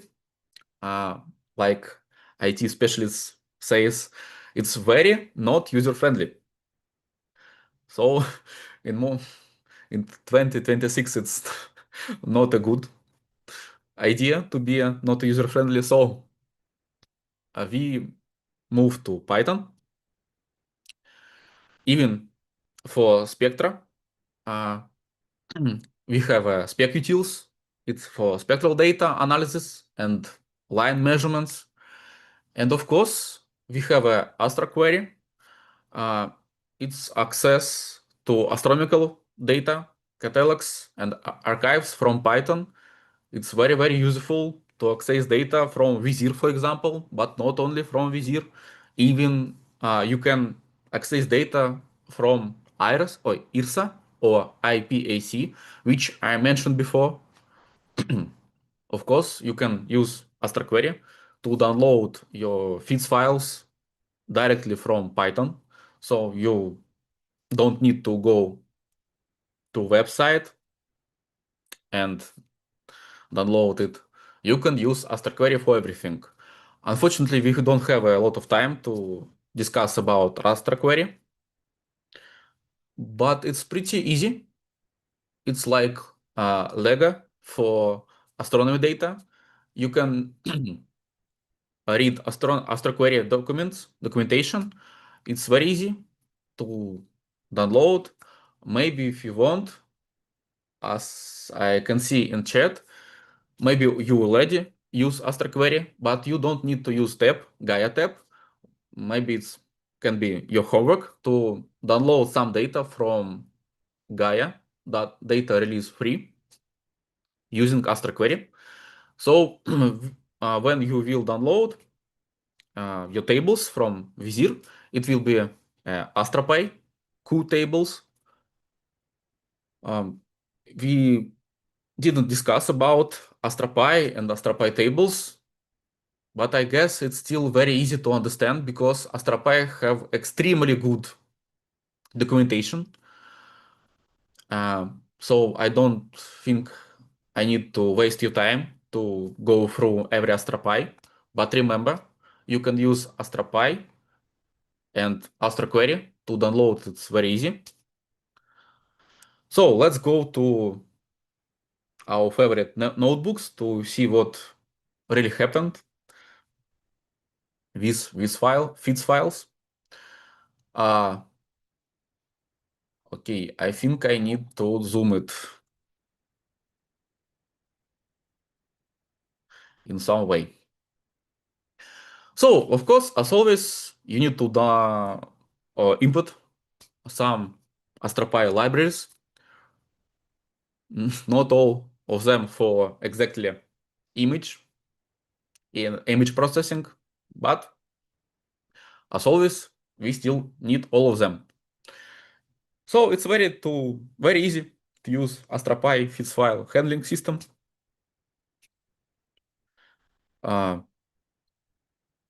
Just our file name of our feeds file.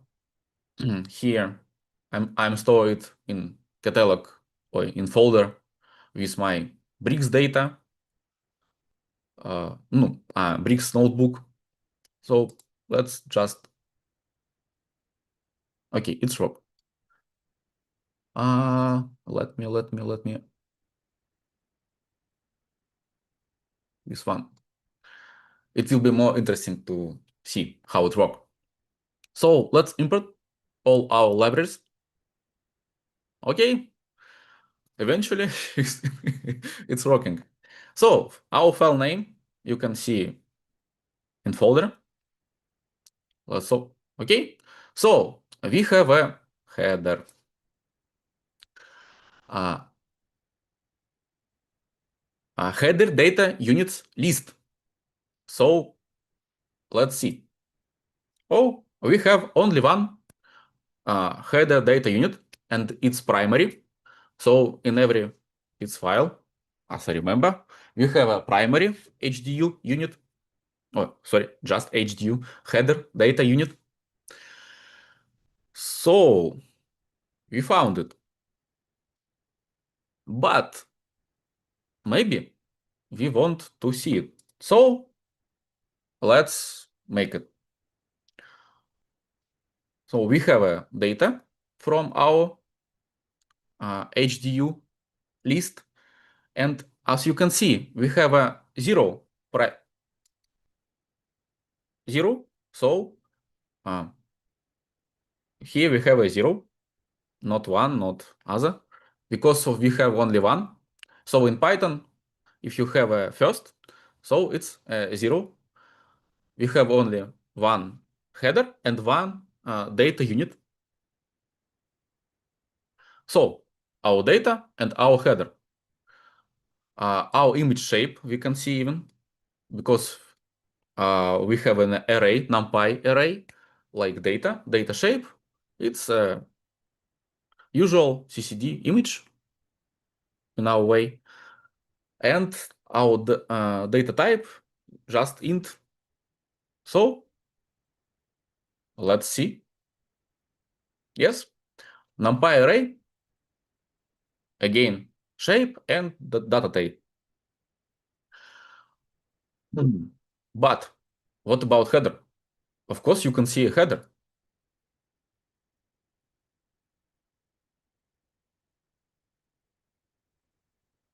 Our full header of our feeds file. Of course, you can type here a keyword and get exactly value what you want. You can manage your header. You can rewrite it, or some other ways to use header. I don't know. So if you have a header, as you can see, we don't have a world coordinate system here. Nowadays, some observatories don't even make a world coordinate system in their pipelines for FITS files, which we get from telescope, like raw data. So it's because astrometry.net exists. It's a very, very helpful system. Actually, it's a Linux-based app. So if you want to use it on your laptop, you need Linux. But Nova astrometry.net, this you can use it online. So we can choose our file and upload it. Wait. And we need to wait. So after astrometry.net processing, you will have a new file. Okay, astrometry.net working for us. I already did it. It's a new image feeds file. So let's open it the same way as we did before. And now we can see our in our header, just like that, data science.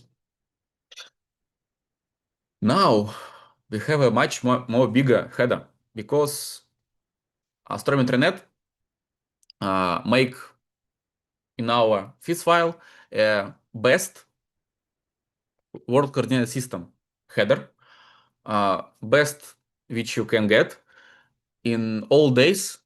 Of course, you can use IRF to do astrometry for your FIS file, for your image, but it was very hard and you need a lot of time to do this. So let's be happy that astrometry.net exists and you can get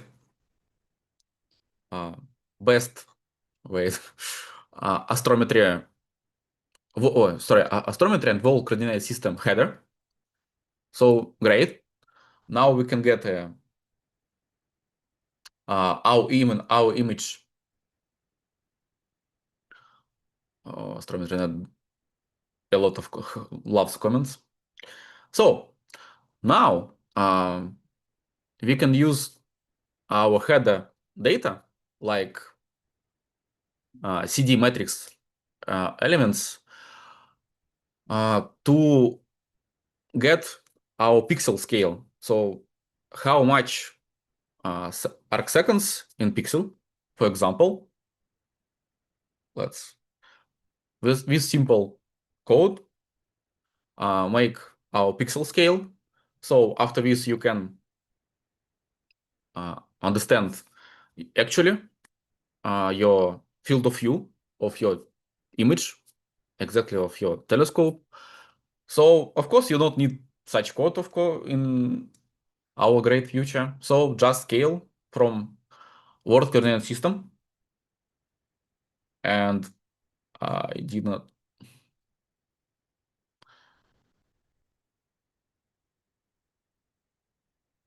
Of course I forgot it.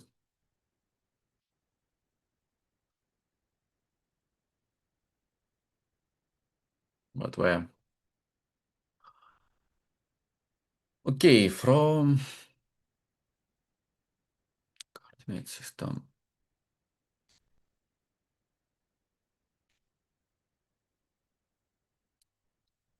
Not I import.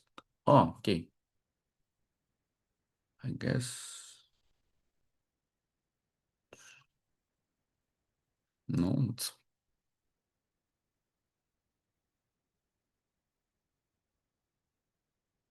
It's because I'm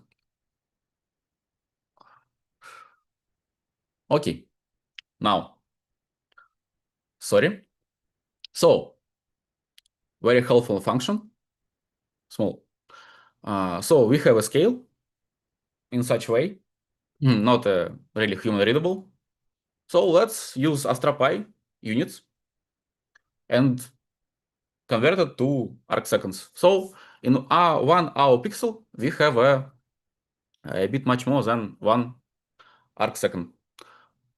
Great.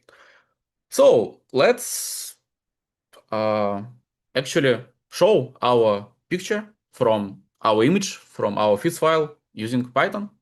So let's, okay, it looks not so great as it was in DS9. Actually, let's open it in DS9. If I will find it. Okay, DS9. Okay, and DS9.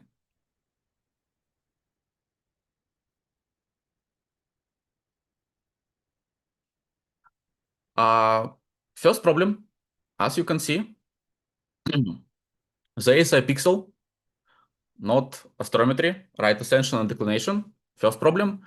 And maybe you want to change your scale. For example, here, we scale not about how many pixel in your arc seconds, or I mean, how many arc seconds in your pixel. It's a different scale. So here, right now, in DS9, we can see much more stars because we adjust our brightness. So let's see how we can do this in Python. We need to import library for image normalize. So we send an image data array to our function and use z-scale as in DS9 here, z-scale, as you can see. Let's do it. So a bit more code for matplotlib, but I made some comments for you. So now we have a much more pretty image where we use a z-scale and our axis, because we use projection, which we create. It's world celestial axis. Actually, it is from a world coordinate system projection. We defined it here. Like we get a world coordinate system from header. We have a celestial axis. Now we can put it in our image, in our plot. So the same code in show, but with brightness adjust and with right axis, right ascension and declination. So as you can see, it's just ADU, analog digital unit. It's not a star magnitude or something. It's just in raw data. We have our raw values from our CCD. As I told before, it's analog digital unit. So it's just you can handle like pixel value. Of course, we need a standard stars to convert it to real magnitudes, but I think if you still did not do this with your raw data, it will be your future in astronomy, I hope.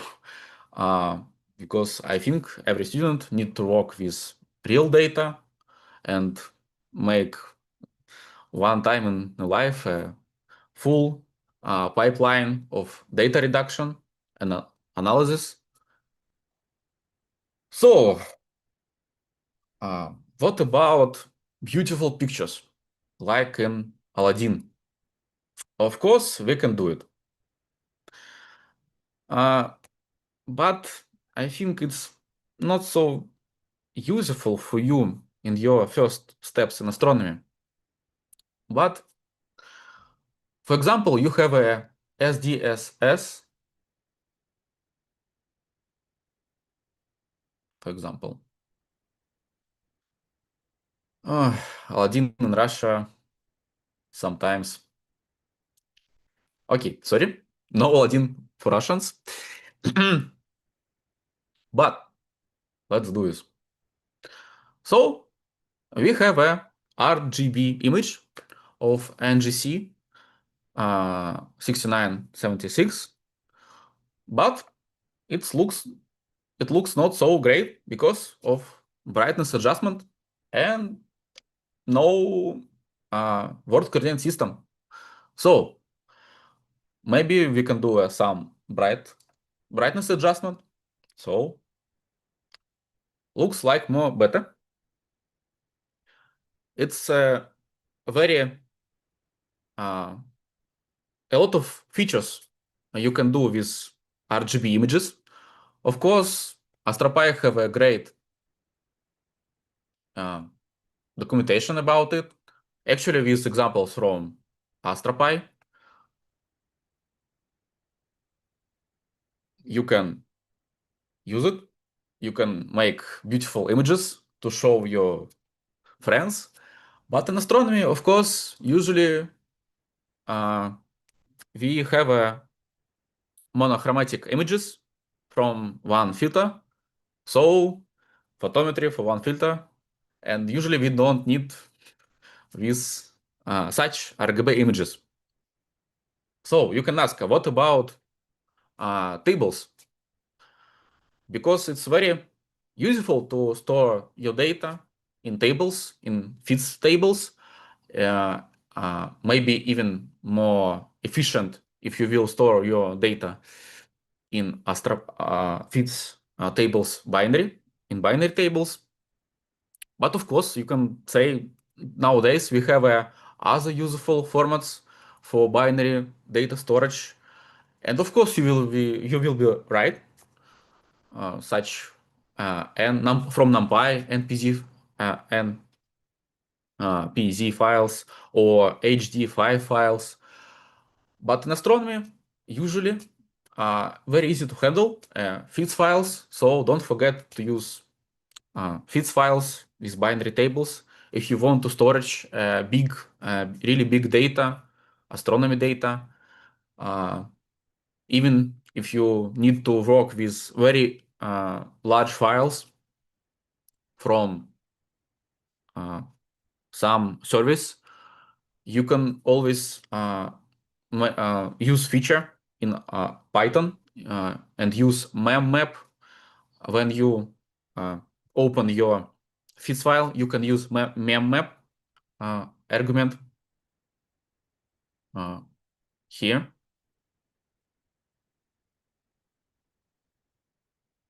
Oh, Astrometry.net loves comments. Here, when you open your feeds file, you can use memmap. So even very, very big table you can open, or maybe images with cubes. In my life, I was working with feeds files about 100 gigabytes or more. Of course, your laptop don't have such RAM, so use memmap, it will be helpful. And even in our future, where in every laptop we have a SSD, so I mean not CCD, SSD, which is really fast to open your tables. But let's look for our very simple example. So we have some flags from models and it stores in feeds file. Let's open it. Okay, we open it. Let's look to our HDU list, header data unit list. As you can see, it's a bit more complicated, which we saw before. It's have 6 HDU, 6 header data units. Of course, every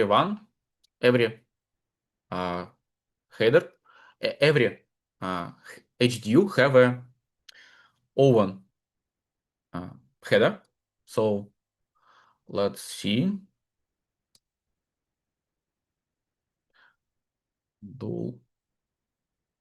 I think it's will work. Oh, okay. It's not work like this. But okay, you can in our usual way just header as we can see before. So, for example, we want model names. It's just a object class.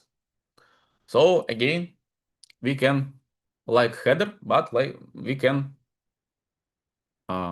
retrieve data from our feeds file. And I forget.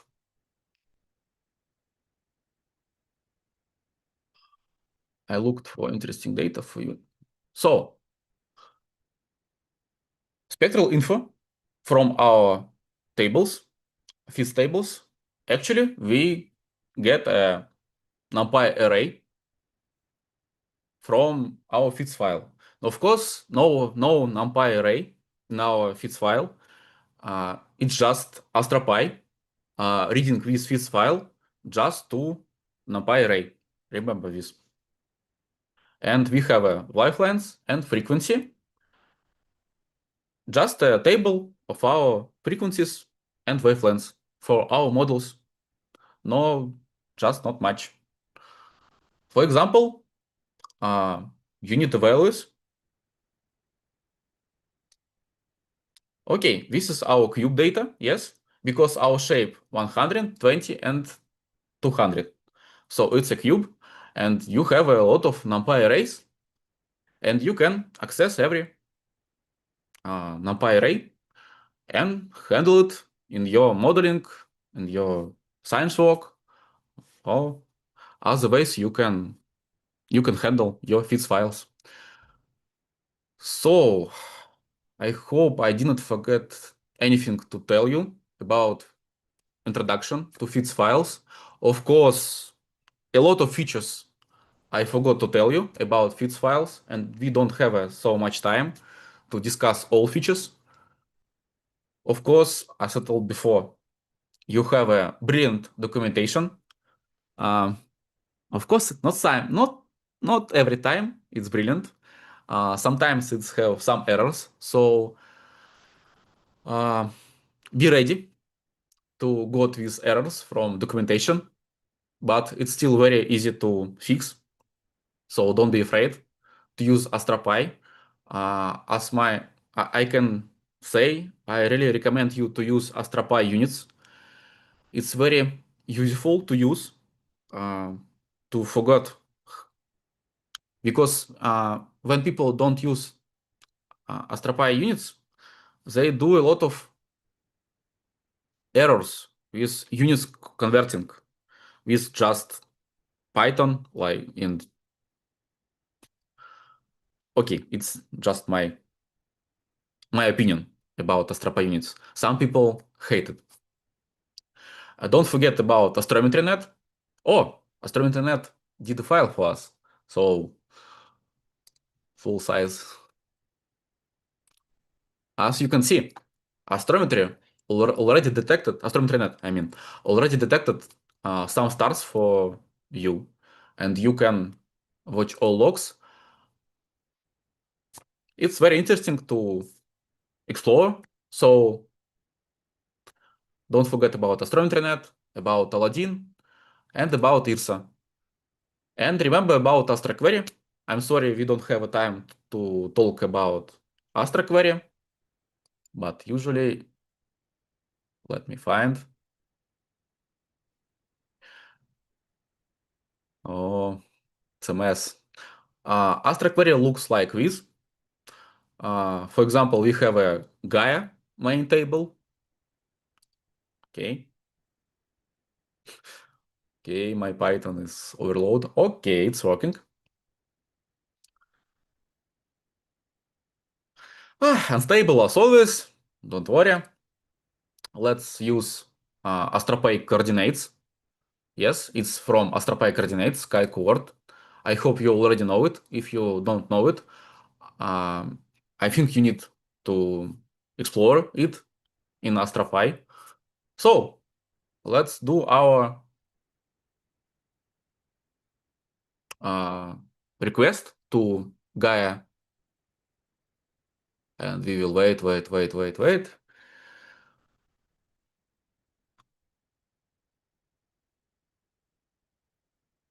Okay, in Russia it can be very, we need very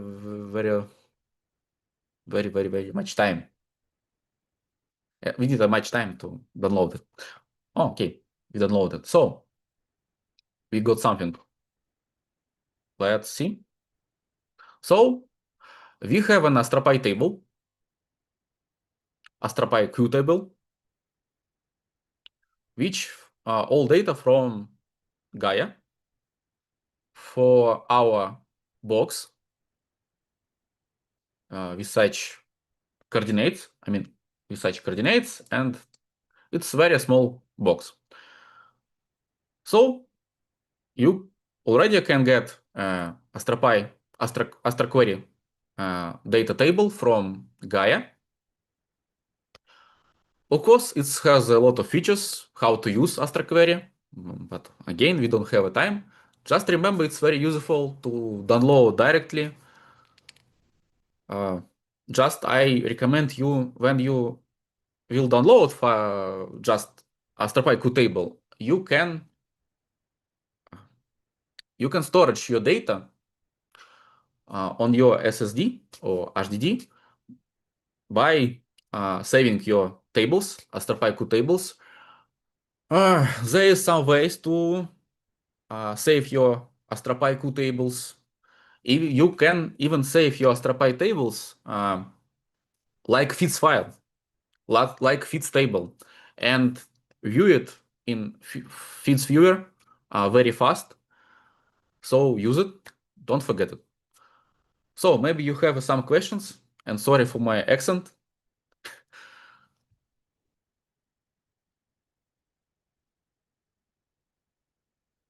Okay, maybe it was too boring.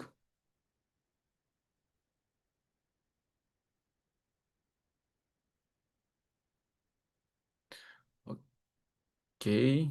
So I have one question. Can I Mhm. ask? So, Uh, like, what kind of capstone project do you suggest we use doing these tools? Please, can you repeat again? You just your mic. Using tools, what? What kind of capstone project do you suggest we should use? We should do using these tools that we have shown today. It depends of your project. If you will work, maybe you will work with raw data. If you will work with raw data, of course, you will need AstroPy tools such ccdproc, specutils, or faultutils. Yes. If you will work just with archive data, for example, from TUMAS, from VICE, from ICRS, from no ICRS is frame. Sorry, from IRIS, you can use the DS9. You can even try download and install Carta, but it can be sometimes very tricky to use it. So if it will not work for you, don't worry. Really don't worry. I think, of course, Carta is our future, but we can still use old-fashioned tools like DS9 to explore our FITS files, our data from telescopes. Maybe you even don't need download your FITS file. Maybe you even will explore it in Aladdin. For some people, Aladdin is very useful and they even don't need to download their files. In my work, I don't use Aladdin a lot, but sometimes it's very helpful for me. Of course, if you need raw data uh, from, for example, again, a VICE, you can download it here in IRSA, infrared science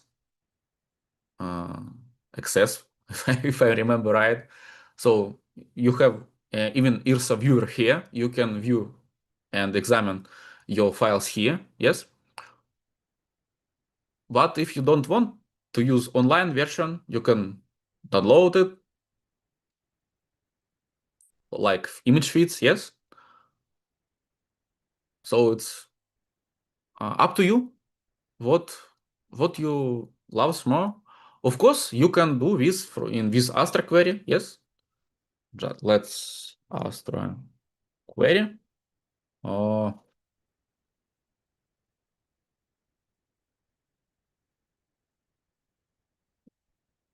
It's again, very useful. And as you can see,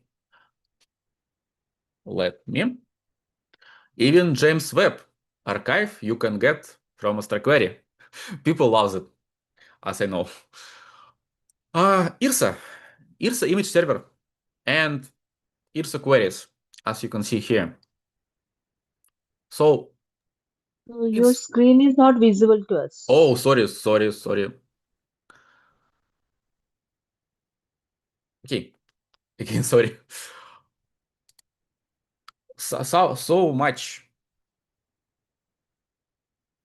Okay, it can be very tricky to use Astra query in a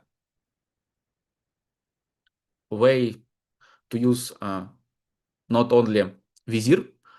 I usually use Vizier queries, but as you can see, there are a lot of Vizier. I mean a lot of archives.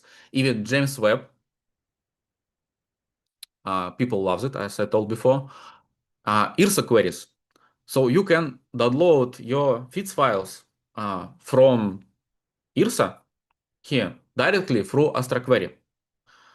But if you will have a problem with it when you will do your project, just skip it. Just use IRSA viewer and download it directly. What else? If you will need information about, for example, VICE filters, of course, we don't discuss about filters here, but maybe there is a very great project called Spain project called 2SVO. Okay. For example, Vice or 2MAS, just click it and we have information about our filters. So don't forget to use it. It's very helpful. For example, for my students love this project. It's very useful to understand different filters of different projects. For example, LSST already here, all filters, information about them, and even information you can. Okay, it's not working now, but you can download it as ASCII, as VO table, virtual observatory table. I didn't mention it, but virtual observatory, virtual observation table, you can handle it in AstraPy, of course. Don't forget about this, and you can get information about filter. So don't forget to use it. I hope I answered question. Maybe it was a bit a mess answer, but so much tools, I understand. It's maybe a bit a mess for you to use all of them. I just wanted to show you different ways to use astronomy data in a practical way. Old-fashioned like DS9, maybe even Aladdin desktop, already old-fashioned, so you can use data from online, from web browsers. For example, we have even Chandra data. Yes, it looks maybe not like optical data, but still very, very useful for some people. For example, we have a lot of surveys, of course, even Russian, not Russian, okay, it's from Russian satellite, Rosita, but no image, as always. So yes, if you will have a raw data, don't forget to use astrometry net to make a best astrometry data for your image. It's like a standard now to use astrometry net for every image you have.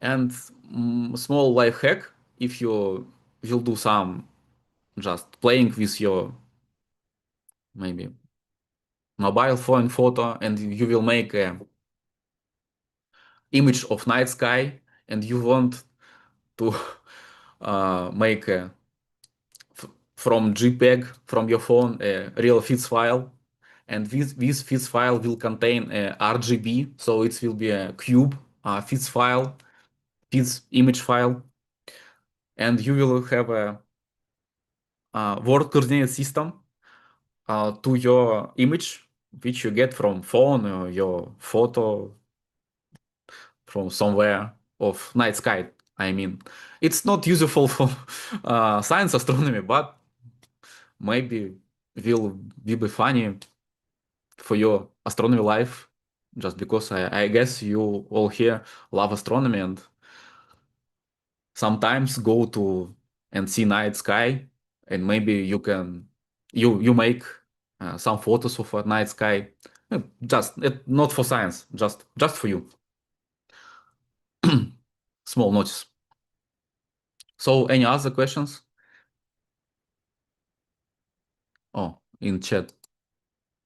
Okay. So what changes or additional packages will be used for spectra in FITS format as compared to image in FITS format? FITS format as compared to images. Oh, actually, you can open some spectral data as image in DS9, but it's not really helpful in some way. Usually, spec utils, it's affiliated packages to AstroPy. And another packages, if I remember name right, spec reduce. So for raw spectra data, you need spec reduce, and then you will use spec utils. I understand it may be a bit more difficult because I started to in my astronomy life I started to reduce spectra from in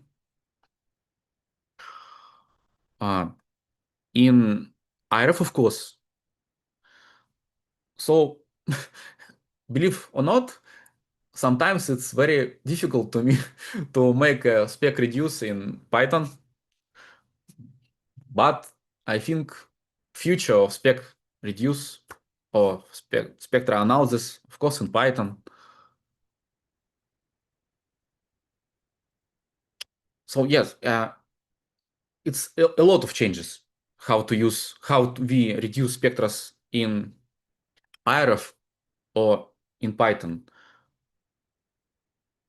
I hope I answered this question. I hope it is possible we form WhatsApp group where we can engage each other. Okay.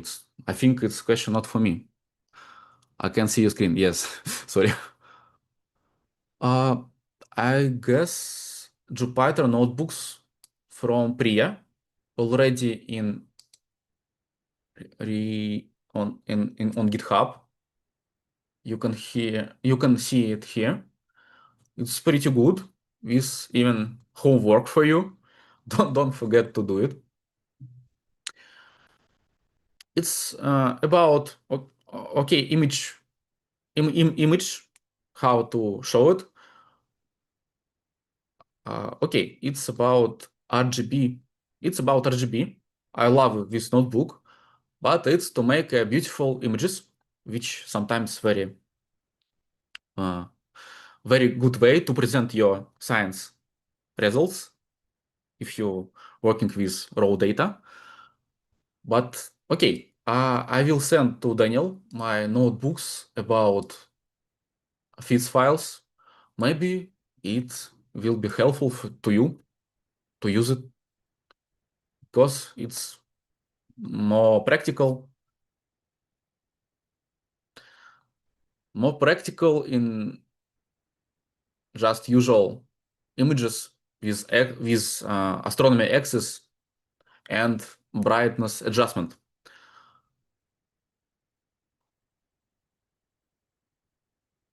Okay.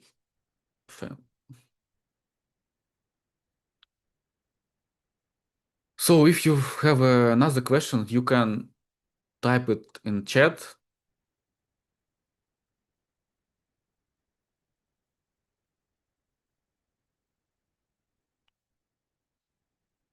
Oh, okay.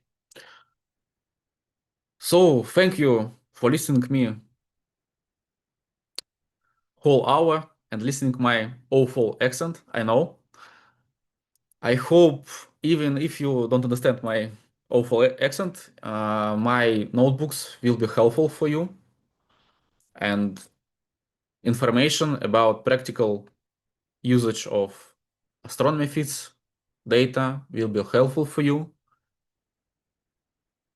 So, as I mentioned before, you can use whatever tools you want, which is more comfortable for you.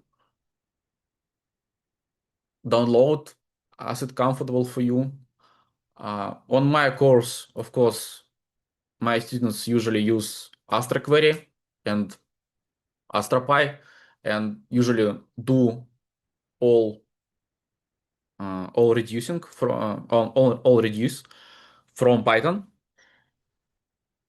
Of course, you will ask, maybe you will ask, but how good AIs like DeepSeek or ChatGPT in coding in AstroPy or Astra Query? Of course, my students already explored this question a lot.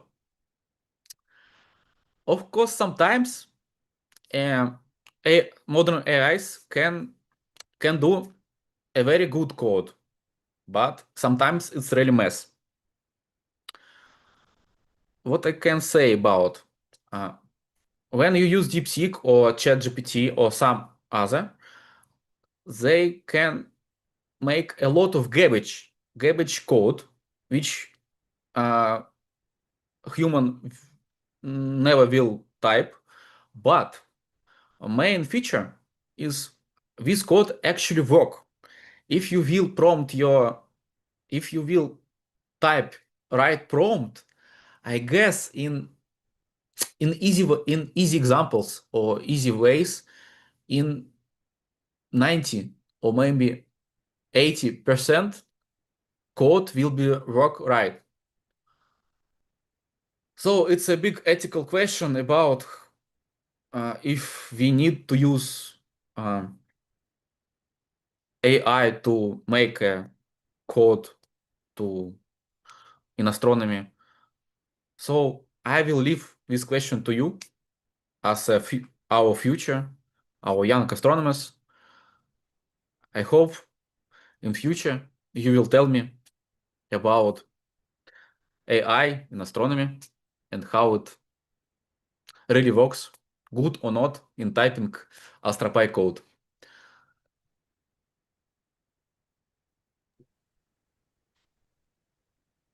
Perfect. Thank you so much, Alexei. I think this was really wonderful. I think your English is pretty good. Actually, we can actually hear you properly. And thank you so much Thank you, Leba. Thank you. no problem. I think this is beautiful. So to the participants, remember you can always rewatch the sessions on YouTube if you missed anything. And thank you so much to Priya as well. Thank you. I think the session was ran very well. And thank you so much, guys. I think we will then meet, I guess, for those who want to meet the second session. The second session will be at 6 today. But this is it for today. Thank you so much. Thank you. Goodbye.